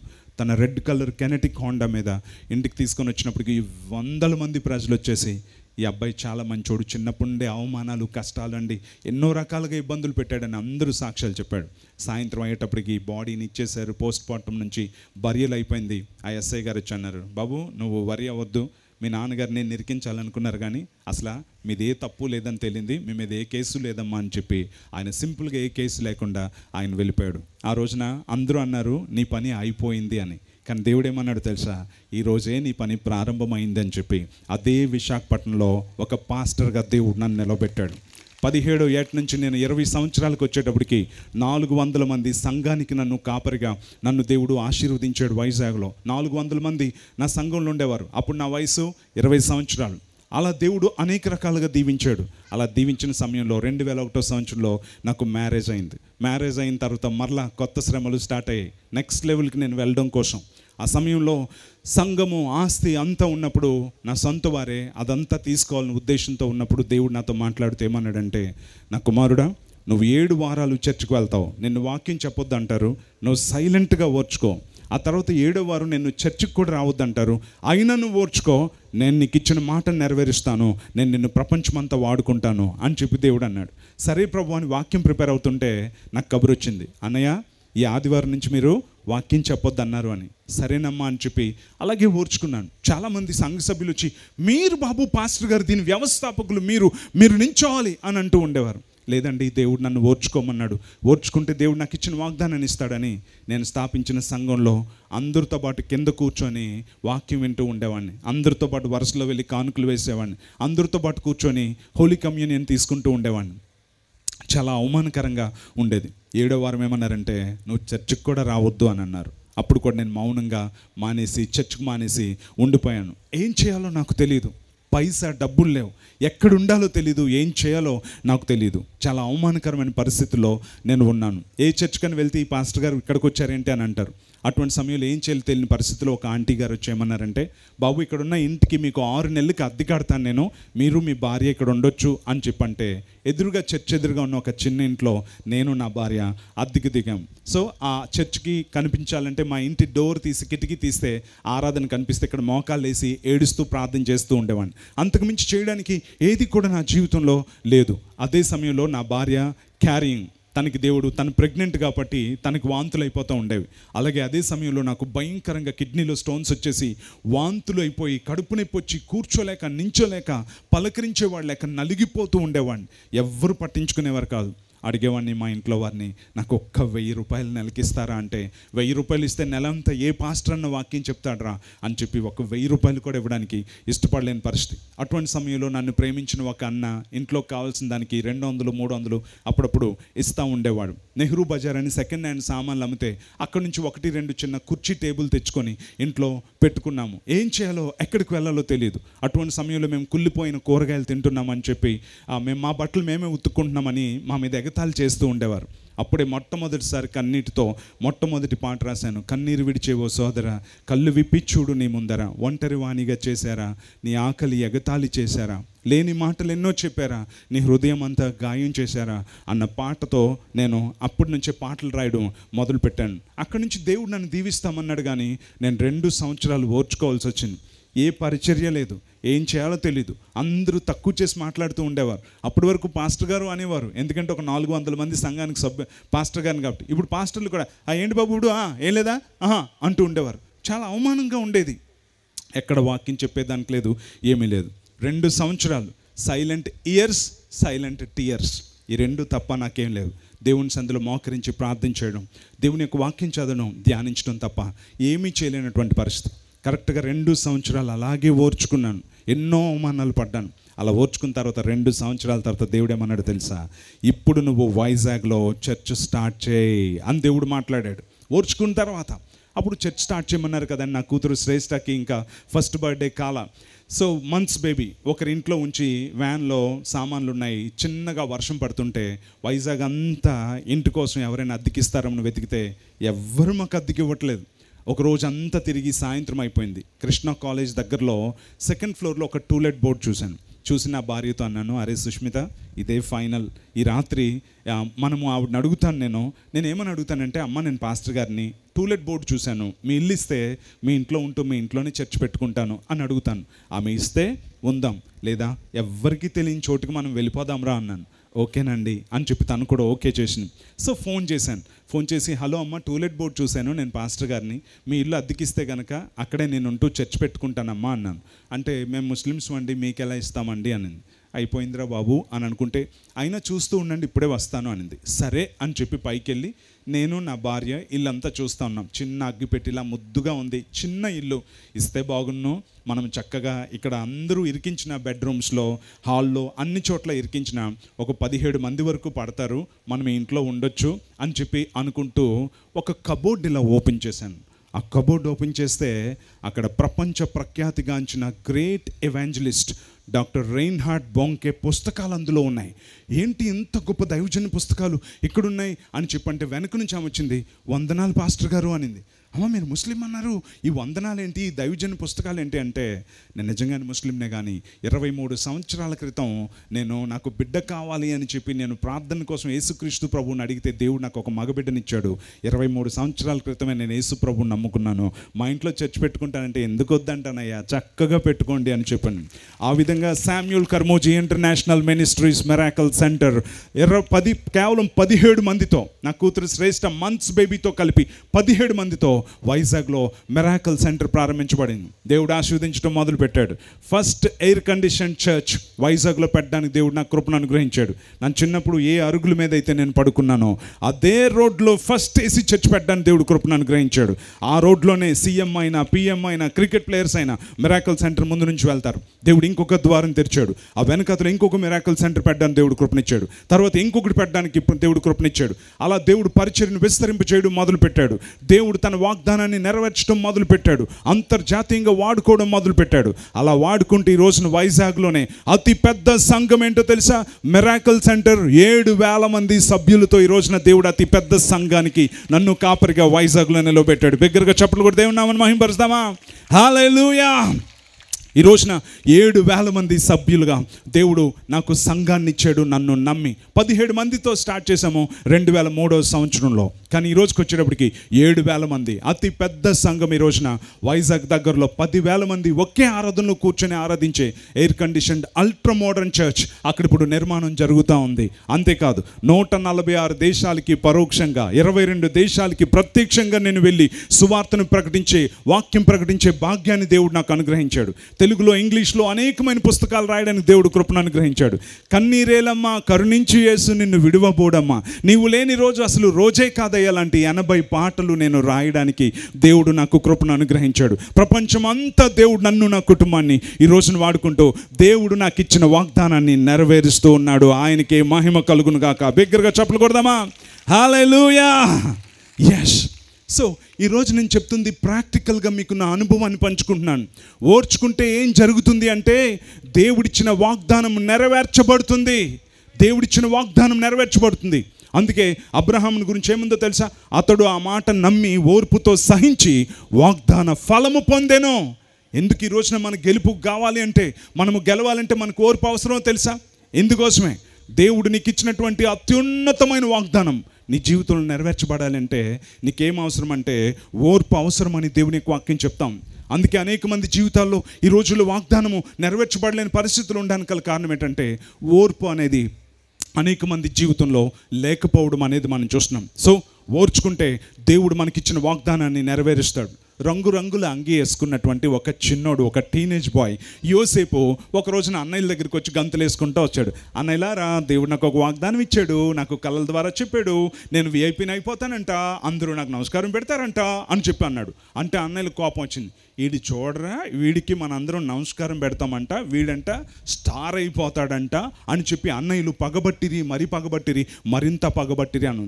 దేవుడు యోసేపుకు కళల ద్వారా రాబో దినాల్లో ఎంత గొప్పవాడిని చేయబోతున్నాడో దేవుడు వాగ్దానం చేశాడు. ఎప్పుడైతే ఆ వాగ్దానం చేశాడో దాన్ని అందరితో చెప్పడం మొదలుపెట్టాడు. అన్నయ్యలు పగబట్టడం మొదలుపెట్టాడు. ఒక రోజు వచ్చింది, నాన్నయ్య పిలిచి అన్నాడు, నాన్న అరే యోసేపు, నాన్న అన్నయ్యలు మందలు మేపడానికి వెళ్ళారు, ఎక్కడున్నారు, వారి క్షేమం కనుక్కో అంటే ఓకే నాన్న అని చెప్పి యోసేపు అంగి వేసుకొని గంతుకుంటూ అడవిలోంచి వెళ్తూ అందరిని అడుగుతూ ఉన్నాడు. అన్నలారా, మా అన్నయ్యలు ఎక్కడైనా కనిపించారా అని అంటే, మొన్న అక్కడ చూసాంరా, అటువైపుకి పో అని అంటే సరే అని చెప్పి అటువైపుగా యోసేపు వెళ్తే దూరంలో అన్నయ్యలు కనిపించారు. వెంటనే ఇక్కడి నుంచి యోసేపు అన్నయ్య అని చెప్పి అంటూ ఉంటే అన్నలు అక్కడి నుంచి చూసి, అరే ఈ కళ్ళలుగానే వాడు వస్తున్నాడు రా, వీడికి దేవుడు వాగ్దానం ఇచ్చాడని చెప్తాడు చూసారా, గొప్పవాడిని అయిపోతానే ఆడు వస్తున్నాడు రా, వీడిని చంపి గోతులు పాతేద్దాం, వీడి కళలు ఏమవుతాయి చూద్దాం అని చెప్పి అన్నాడు. అన్నయ్య అని ఆప్యాయంగా వెళ్ళిన యోసేపు అంగీ లాగేసి గోతులు తోసేశారు. పైన భోజనానికి కూర్చున్నారు. ఏంట్రా దేవునికి ఇచ్చిన వాగ్దానం ఏంటి, మేము నీకు నమస్కారం పెడతామా, మరి నువ్వేట్రా లోపల గోతులు ఉండి ఏడుతున్నావు, హెల్ప్ అంటున్నావు ఏంట్రా, మేమేంట్రా భోజనం చేస్తున్నావు, నీ వాగ్దానం ఏంటి ఇలా అయిపోయింది అని అంటా ఉన్నారు. అయినా యోసేపు ఓర్చుకున్నాడు. ఆ తర్వాత అక్కడి నుంచి వాళ్ళు ఏం చేశారంటే ఐగుప్తుకు వెళ్తున్న ఇష్మాయిలీలకి యోసేపును బానిసగా అమ్మేశారు. ఇంకా నాన్నకి దూరం అయిపోయాడు, భాష రాని దేశానికి వెళ్ళిపోయాడు.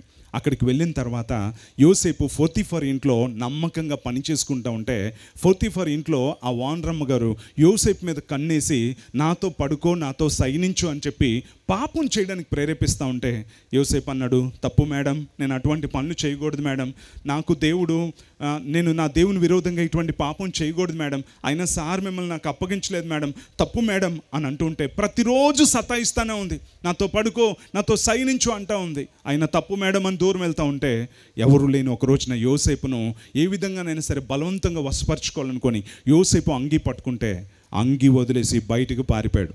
దాంతో ఆమె రివర్స్ చెప్పడం మొదలుపెట్టింది.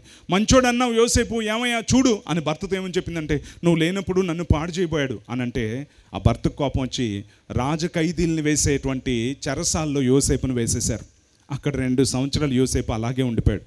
చూడండి, దేవుడిచ్చిన వాగ్దానం ఏంటి, యోసేపు జీవితంలో జరుగుతున్నటువంటి సంఘటనలు ఏంటి. ఎప్పుడైనా ఆలోచించారా?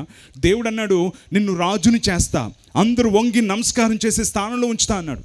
కానీ యోసేపు అనేకమైన శ్రమలు గుండా ఓర్చుకుంటూ వెళ్లాల్సి వస్తూ ఉంది. అన్నలు అమ్మేశారు, గోతులో తోసేశారు, అవమానాలు చేశారు, నిందలు మోపి చివరికి చెరసాల్లో వేసేశారు. ఆ చెరసాల్లో ఎంతకాలం ఉండిపోయాడో తెలుసా? 2 సంవత్సరాలు ఉండిపోయాడు. అతనికి తెలిసిన వాడు లేడు, యోసేపుకు బెయిల్ ఇచ్చిన వారు లేరు, యోసేపుకు భాష తెలిసిన వారు లేరు, యోసేపుని గురించి మాట్లాడేవాడు లేడు, యోసేపు పక్షాన్ని వాదించేవాడు లేడు. దేవుడేమో వాగ్దానం ఇచ్చాడు, పరిస్థితులేమో విరుద్ధంగా ఉన్నాయి. 2 సంవత్సరాలు ఆ చెరసాల్లో గడ్డం పెరిగిపోయి ఓసలు పట్టుకొని అలాగే చూస్తూ ఉన్నాడు. నాకు దేవుడు వాగ్దానం ఇచ్చాడు, కానీ నేను ఓర్చుకుంటా అని అలాగే ఉన్నాడు. ఒక రోజున ఏమైందంటే, యోసేపు ఉన్న సెల్లో ఒక ఇద్దరిని తీసుకొచ్చి పడేసినాక వాళ్ళిద్దరూ కూడా యోసేపు సెల్లో పడుకొని ఉదయాన్నే లేచి జుట్టు పీకిసుకుంటున్నారు. ఈ నాకు ఇలా వచ్చింది, నాకు ఇలా వచ్చింది అంటే యోసేపు వాళ్ళకి కాసి చూశాడు. ఏంటయ్యా, ఏంటి మీ ప్రాబ్లం అంటే, ఏం లేదు బాస్, మా ఇద్దరికి రాత్రి కల వచ్చింది అని అన్నారు. అప్పుడు యోసేపు ఏమన్నాడు? ఓరే పెచ్చోళ్ళారా, నాకెప్పుడూ చిన్నప్పుడే వచ్చిందిరా కళ, నాదే జరగలా, రాత్రి వచ్చిన మీ కళ అసలే జరగదు అన్నాడా? నాస్తికుడైపోయాడా? దేవుడు లేడు నమ్మకండి అన్నాడా? అనలా. కలల భావం యెహోవా వశం. దేవుడు మాట ఇచ్చాడా, డెఫినెట్గా నెరవేరుస్తాడు, చెప్పండి అని అంటే వాళ్ళిద్దరూ చెప్పారు. చెప్తే యోసేపు ఏమన్నాడు తెలుసా? నిన్ను వేసేస్తారు, నువ్వు మళ్ళీ రాజుగారికి కప్పు అందించే డ్యూటీలో జాయిన్ అయిపోతావు అని అన్నాడు. థ్యాంక్ యూ భయ్యా అన్నాడు వీడు. అన్నాడు లేదు, త్వరలోనే పిలుపు వచ్చేసింది, సుబ్బారావు అని చెప్పి. ఏంటంటే, అరే నీ తప్పు లేదంట్రా, మరలా రాజుగారికి కప్పు అందించే డ్యూటీలో వెళ్ళిపోవచ్చు అని అంటే, థ్యాంక్ యూ భయ్యా, నువ్వు చెప్పినట్టు జరిగిందని సంచి మొత్తం అన్ని సర్దుకొని పరిగెత్తుకుంటూ వెళ్ళిపోతా ఉన్నాడు. రాజుగారికి కప్పు అందించే డ్యూటీలోకి వెళ్ళిపోతా ఉన్నాడు. యోసేపు ఓసలు పట్టుకొని అని అలా ఉండిపోయాడు. ఎందుకు? ప్రభువా, నాకు ఎప్పుడో చిన్నప్పుడు వాగ్దానం ఇచ్చావు, నాకు నెరవేరలా. వీడికి రాత్రే రీసెంట్గా వచ్చింది కళ, వెంటనే వీని వాగ్దానం నెరవేర్చబడిపోయింది, ఏంటయ్యా అని అనిపించుంటుంది కదా. డెఫినెట్గా అనిపించింది. అయినప్పటికీ కూడా ఆ ఓసలు పట్టుకొని అలాగే ఓర్చుకున్నాడు. ఎందుకు యోసేపు ఎక్కువగా ఓర్చుకోవాల్సి వచ్చింది? ఎందుకోసమో తెలుసా? ఆ వ్యక్తి ఉద్యోగం ఏంటో తెలుసా? రాజుగారికి కప్పందించే పనిలో ఉంటాడు ఆ వ్యక్తి. కానీ యోసేపును దేవుడు కప్పందించే పనిలో పెట్టుకోవాలనుకోలేదు, కప్పందుకునే రాజుగా దేవుడు యోసేపును చేయాలనుకున్నాడు. అందుకే యోసేపు ఎదురు చూడాల్సి వచ్చింది, ఓర్చుకోవాల్సి వచ్చింది. బిగ్గరగా చప్పట్లు కొడదామా? హల్లెలూయా. 2 సంవత్సరాలు అలాగే ఓర్చుకున్నాడు. నేను ఇందాకే చెప్పాను చూసారా, అలారం సెట్ చేస్తాడు ప్రతి దానికి, టైం కలదన్నాను, సమయం కలదని. దేవుడు సెట్ చేసిన అలారం మోగింది యోసేపు జీవితంలో. రాజుగారికి కల వచ్చింది, యోసేపుకు పిలుపు వచ్చింది. గడ్డం గీశారు, హెయిర్ కట్ చేశారు, రాజుగారి ముందు నించున్నారు. రాజుకు వచ్చిన కల బాగుని చెప్పాడు. అతి చిన్న వయసులో ఈజిప్ట్ దేశానికి యోసేపు ప్రధానమంత్రి అయిపోయాడు. Pit to present to palace. ఈజిప్ట్కి ప్రైమ్ మినిస్టర్ అయిపోయాడు యోసేపు. అదే సమయంలో ఆహారం మీద కూడా అతడే అధిపతిగా ఉన్నాడు. అప్పుడు యోసేపు యొక్క అన్నలు ఉన్న దేశంలో కరువు వచ్చింది. యాకోబు అన్నాడు, నా మొహం చూస్తారేంట్రా, ఐగుప్తులో ఫుడ్ ఉందంట, పొండి తీసుకురండి అని అన్నాడు. అంటే యోసేపు అన్నలందరూ వచ్చారు. అప్పటికి యోసేపు ఈజిప్షియన్ గెటప్లో ఉన్నాడు. అయితే అప్పటికి యోసేపే అందరికీ ఆహార ధాన్యాల నిల్వల మీద అధిపతిగా ఉన్నాడు కనుక అన్నలందరూ వచ్చి ఒక్కసారి ఇలా సాష్టాంగ పడేటప్పటికి యోసేపు కళ్ళల్లో కన్నీళ్ళు వచ్చేసింది. జుమ్ అనింది ఒక్కసారి, ఒళ్ళంతా గూస్ బంప్స్ వచ్చేసినాయి అని ఆశ్చర్యపోయాడు. ఎందుకో తెలుసా? తనకి దేవుడు వాగ్దానం ఇచ్చాడు ఒకప్పుడు. ఆ వాగ్దానం ఇప్పుడు చూస్తూ ఉన్నాడు. అన్నయ్యలు యోసేపును గుర్తుపట్ల, ఎందుకంటే యోసేపు ఇప్పుడు ఈజిప్ట్ గెటప్లో ఉన్నాడు. కానీ యోసేపు మాత్రం అన్నయ్యలందరిని గుర్తుపట్టి పక్కకెళ్ళి వెక్కి ఏడ్చేశాడు.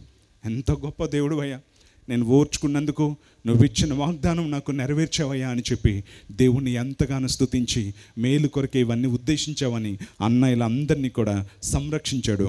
యోసేపు ఓర్చుకున్నాడు గనుకనే యోసేపుకు దేవుడు చిన్నప్పుడు ఇచ్చిన వాగ్దానాన్ని దేవుడు నెరవేర్చాడు. హల్లెలూయా. అలా కాకుండా యోసేపు ఓసలు పట్టుకొని అలా 2 సంవత్సరాలుగా ఉండిపోతే ఆ జైల్లోకి వచ్చిన ప్రతి ఒక్కరు ఏ కేసు మీద వచ్చాడు ఈ కుర్రాడు అని అంటే, వీడా అదే అమ్మగారి మీద కన్నేసాడు అంటే, ఛీ పాడు బ్రతుకు, అమ్మగారి మీద కన్నేస్తామంటారా అని చెయ్యని నేరాన్ని పదే గుచ్చుతుంటే అవమానాలు తట్టుకోలేక ఓర్చుకోలేక చెరసాల ఓసలికి యోసేపు ఊరేసుకొని చచ్చిపోతే ఈజిప్ట్కి ప్రైమ్ మినిస్టర్ అయ్యేవాడా? యోసేపు యొక్క వాగ్దానం నెరవేర్చబడేదా? ఎట్టి పరిస్థితుల్లో నెరవేర్చబడేది కాదు. కానీ ఓర్చుకున్నాడు కనుకనే యోసేపుకు దేవుడిచ్చిన వాగ్దానం నెరవేర్చబడింది. నా ప్రియ సహోదరి సహోదరులారా, ఈ రాత్రి పరిశుద్ధాత్మ దేవుడు నీతో కూడా మాట్లాడుతూ ఉన్నాడు. అందుకనే హెబ్రీయులకు రాసిన పత్రిక 12వ అధ్యాయంలో ఈ జీవితం అనేది పరుగు పందెం, ఈ పరుగు పందెంలో మీటర్లు పరిగెడతాము, కిలోమీటర్లు కూడా పరిగెడతాం. దేవుడు మనం ఈ భూమి మీదకి వచ్చినప్పుడే మనకి రిటర్న్ టికెట్ కూడా చేసి ఈ లోకంలోనికి పంపించాడు. మనం ఎప్పుడు రావాలో ఆ టికెట్ కూడా మనకి చేసి పంపించేశాడు. ఏదో ఒక రోజున నీ టికెట్ నువ్వు ఉపయోగించుకొని రిటర్న్ వెళ్ళే రోజు వస్తున్నాం. ఈ లోపల నీ జీవితంలో దేవుడిచ్చిన వాగ్దానం నెరవేర్చబడాలని దేవుడు ఆశపడతా ఉన్నాడు. నీకు దేవుడిచ్చిన వాగ్దానం నెరవేర్చబడాలని నెరవేర్చాలని దేవుడు ఆశపడతా ఉన్నాడు. అందుకనే మన జీవితం చాలా విలువైంది. నువ్వు అనవసరంగా ఈ భూమి మీదకి రాలేదు. నీ పట్ల దేవుడు గొప్ప ప్రణాళికని కలిగి ఉన్నాడు. నీ పట్ల దేవుడు గొప్ప చిత్తాన్ని కలిగి ఉన్నాడు. నువ్వెప్పుడైతే ఓర్చుకుంటావో జీవితంలో దేవుడు నీ జీవితంలో కలుగు చేసుకుంటాడు. నువ్వెప్పుడైతే ఓర్చుకుంటావో దేవుడు నీకు ఇచ్చిన వాగ్దానాన్ని నెరవేరుస్తాడు. నీకు ఇచ్చిన అమూల్యమైన ఉత్తమైన వాగ్దానం అనుకోకుండా దేవుడు ఇవ్వలేదు. పరధ్యానంతో దేవుడు నీకు వాగ్దానం ఇవ్వలేదు. నీకు చాలా గొప్ప వాగ్దానం ఇచ్చాడు. ఆ వాగ్దానం నీ జీవితంలో నెరవేర్చబడాలంటే విశ్వాసంతో ఓర్చుకోవడం నేర్చుకోవాలి. ఎప్పుడైతే నువ్వు ఓర్చుకుంటావో అప్పుడే నువ్వు అనేకమైన పాఠాలు నేర్చుకుంటావు. నువ్వు ఎప్పుడైతే ఓర్చుకుంటావో అప్పుడే నువ్వు అనేకమైన ఆశీర్వాదాలను కూర్చుకుంటావు. అందుకనే జీవితంలో కావాల్సింది ఏంటో తెలుసా? మేఘంలో ఉన్న వారందరూ మనకి సైగ చేస్తూ ఉన్నారు. ఓర్పుతో మన ఎదుట ఉంచబడిన పందెంలో పరిగెడదాం. నువ్వు ఓర్చుకున్నావు అనుకో, డెఫినెట్గా దేవుడు నీ జీవితంలో కలుగు చేసుకుంటాడు. ఎంతమందికి దేవుడు ఇప్పుడు గొప్ప వాగ్దానాలు ఇచ్చాడు? ఒకసారి చేతి చూపించండి. అవి నెరవేరుస్తాడని ఎంతమంది నమ్ముతున్నారు? చేతి చూపించండి. ఎస్, 100% దేవుడు నీకు ఇచ్చిన వాగ్దానాన్ని నెరవేరుస్తాడు. కానీ దానికి కావాల్సింది ఏంటో తెలుసా? నువ్వు ఓర్చుకోవడం నేర్చుకోవాలి. ఎక్కడ వారు అక్కడ అలాగనే ఒకసారి లేచి నించుందామండి. అందరం కూడా లేచి నించుందాం. ప్రతి ఒక్కరం కూడా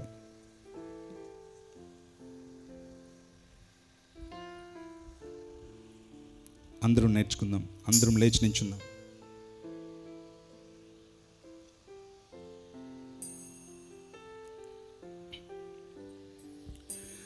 ప్రియమైన తమ్ముడు, చెల్లి, అన్న, అక్క, దేవుడు మీతో మాట్లాడుతూ ఉన్నాడు. ఈ సభలు దైవజనులు ఎంతో శ్రమతోనూ, ప్రార్థనలతోనూ, ఉపవాసములతోనూ, కన్నీళ్లతోనూ, అనేక లక్షల ఖర్చుతోనూ ఈ సభలను వారు ఏర్పాటు చేశారు. 40 సంవత్సరాల క్రితం దైవజనరాలు ఈ పరిచర్య ప్రారంభించారంటే అప్పుడు ఎన్ని వ్యతిరేకతలు ఉంటాయి మీరు ఎప్పుడైనా ఆలోచించారా? అప్పట్లో యేసుక్రీస్తు ప్రభువుని అంగీకరించడం అనేది మామూలు విషయం కాదు. అప్పట్లో యేసుక్రీస్తు కోసం నిలవబడ్డం అనేది మామూలు విషయం కాదు. ఎన్నో రకాలుగా ఓర్చుకున్నారు కనుకనే ఈ రోజున వేలాది మందికి వారిని దీవెనగా దేవుడు చేశాడు. ఈ రోజున కూడా మీ జీవితాలు బాగుపడాలని, మీరు దీవించబడాలని ఈ అద్భుతమైన సభలను వారు ఏర్పాటు చేశారు. అందుకే జీవితంలో కష్టం వచ్చింది కదా అని ఎప్పుడు కృంగిపోకూడదు. నా జీవితం అయిపోయిందని మనం ఎప్పుడు కూడా అనుకోకూడదు. జీవితంలో ఎప్పుడు కూడా మనం ఓర్చుకుంటే, నువ్వే ఏ విషయాల్లో ఓర్చుకున్నావో ఆ విషయాల్లో దేవుడు తప్పనిసరిగా కలుగు చేసుకుంటాడు. నేను ఒంటరిదాన్నయ్యా, నాకు అమ్మ నాన్న లేరు, అందుకే మా అత్తగారు మామగారు, నా భర్త నన్ను చీప్గా మాట్లాడుతున్నాడు అని గాయంతో నువ్వు ఉండుండొచ్చు. లేదు, నీ దేవుడు నీకు తండ్రిగా ఉన్నాడు, అన్నీ చూస్తూ ఉన్నాడు. నీ ప్రతి కన్నీటి చుక్కకు దేవుడు జవాబునిస్తాడు. మంచి రోజులు వస్తాయి, అందుకోసమని చెప్పే ఓర్చుకోవడం అనేది నేర్చుకోవాలి. కృంగిపోకు నేస్తమా, మంచి రోజు నీకుంది సుమా, మారది తలరాతని మనసురా నీకుమా. మంచి రోజులు వస్తాయమ్మా, మరువలేడు నీ దేవుడమ్మా. మంచి రోజులు వస్తాయమ్మా, మరువలేడు నీ దేవుడమ్మా.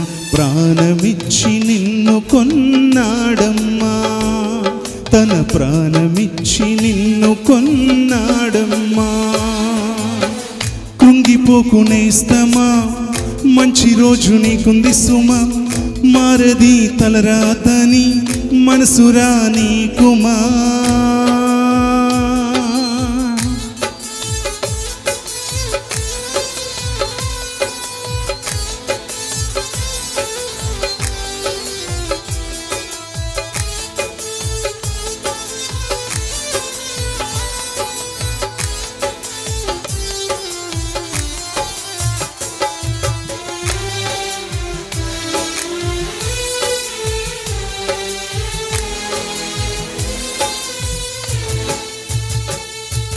యోసేపు అన్నలే త్రోసేసిన, బాషరాని దేశానికి అమ్మేసిన, బానిసైన బాధ్యతగా పనిచేసిన, బాధితునిగా చేసి బంధించిన, మరచిన లేక మంత్రినే చేసి మరచెనా లేక మంత్రినే చేసెనా, మరచునా నీకు మంచి చేయకుండునా, మరచునా నీకు మంచి చేయకుండునా.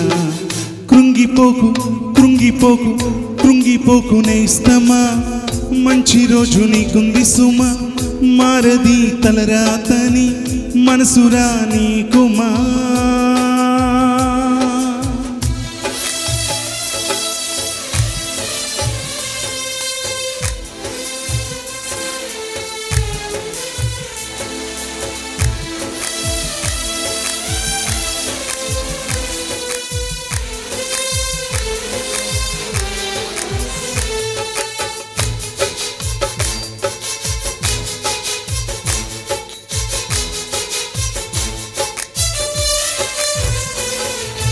శూన్యమైన సృష్టినే చూడకుండెనా, ఆకారం లేనిదని ఆదమరచెనా, చీకటి కమ్మెనని చీకరించెనా, వెలుగు కలుగుగా కాని పలుకకుండెనా, మరచెనా లేక మంచిదిగా మలచెనా, మరచెనా లేక మంచిదిగా మలచెనా, మరచునా నీకు మంచి చేయకుండునా, మరచునా నీకు మంచి చేయకుండునా.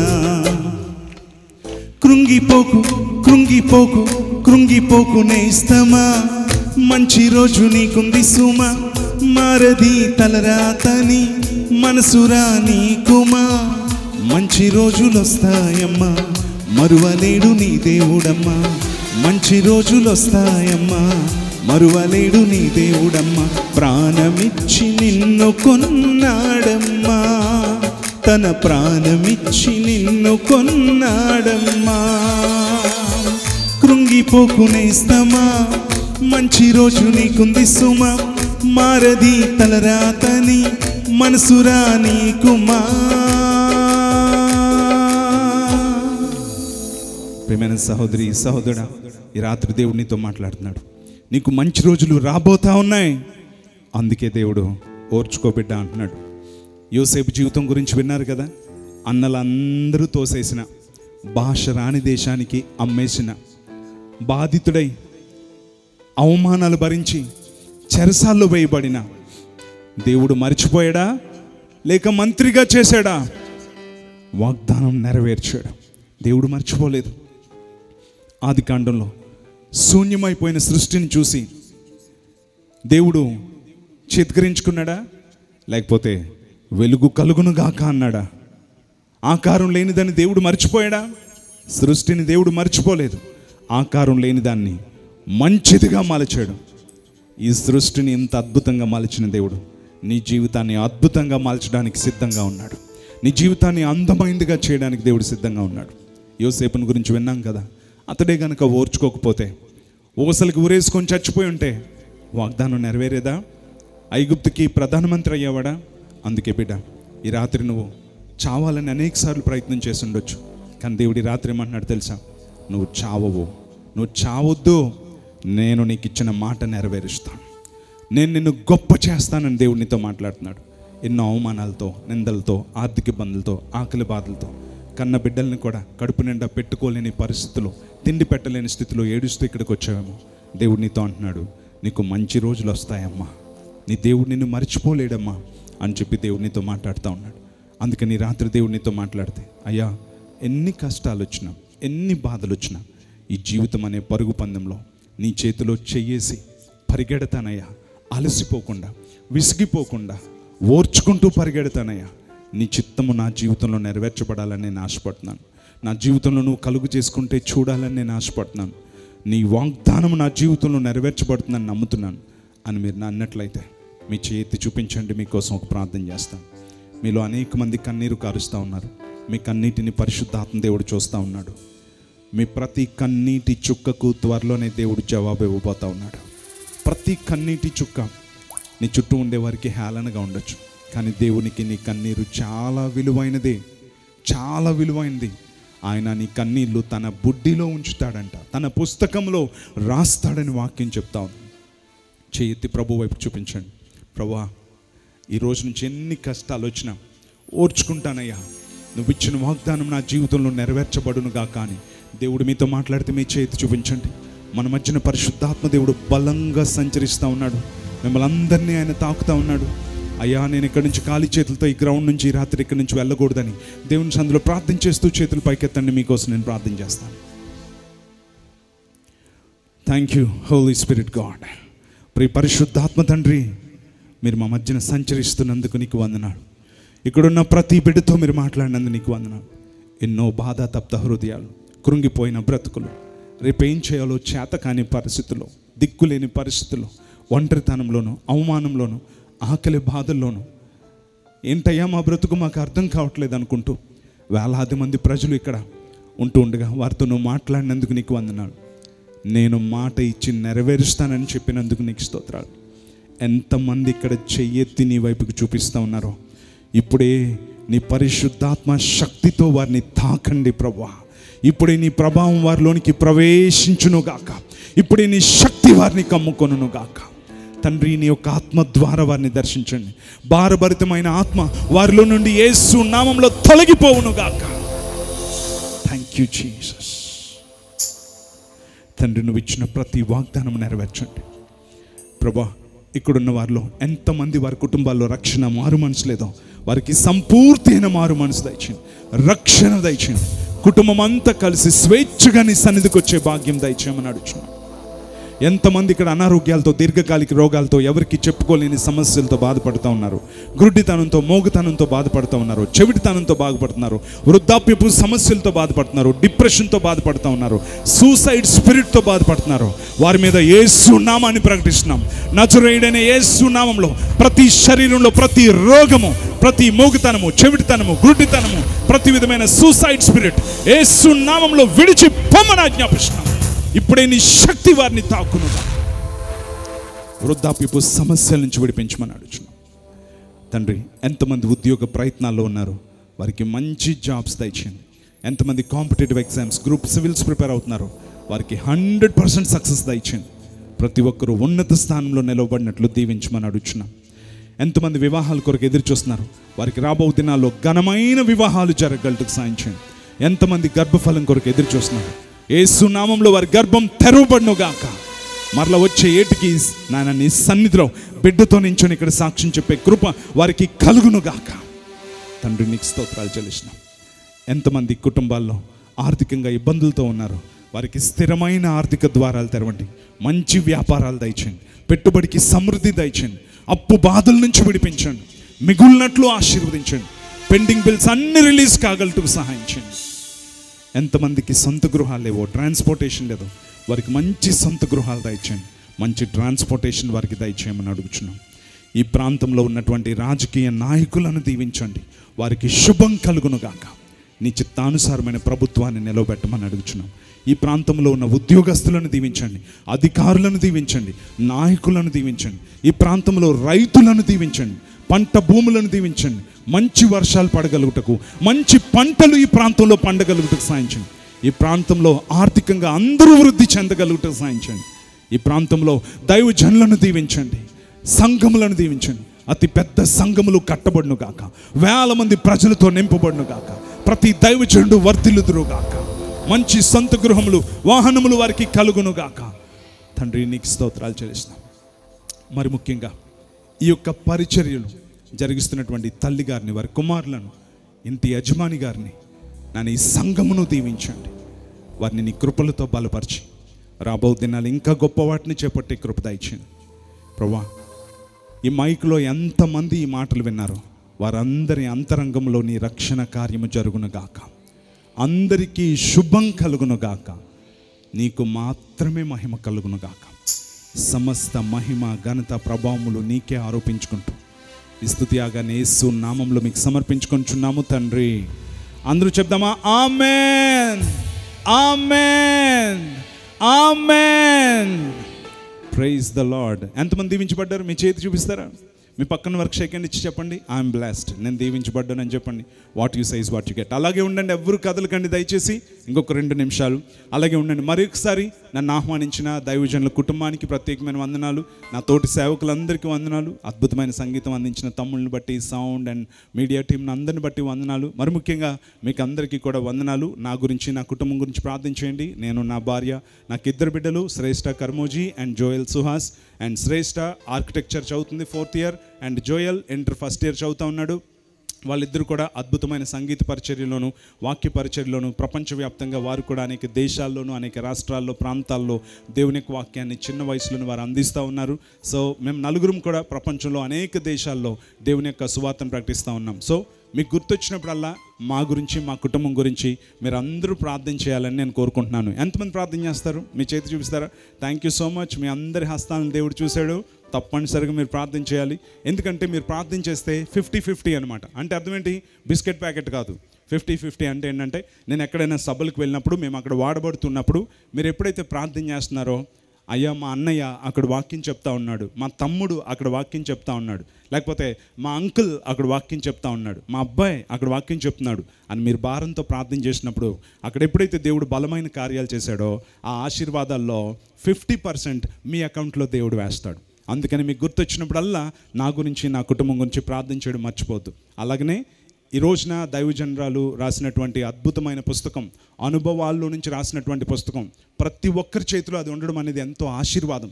ఎందుకంటే మనము టీవీల్లో, యూట్యూబ్లో చూసేదానికంటే చదివితే అది ఇంకా చాలా ఆశీర్వాదం అనమాట. మనం ఎప్పుడైతే చదువుతామో అది మన హృదయంలో ముద్రించబడుతుంది.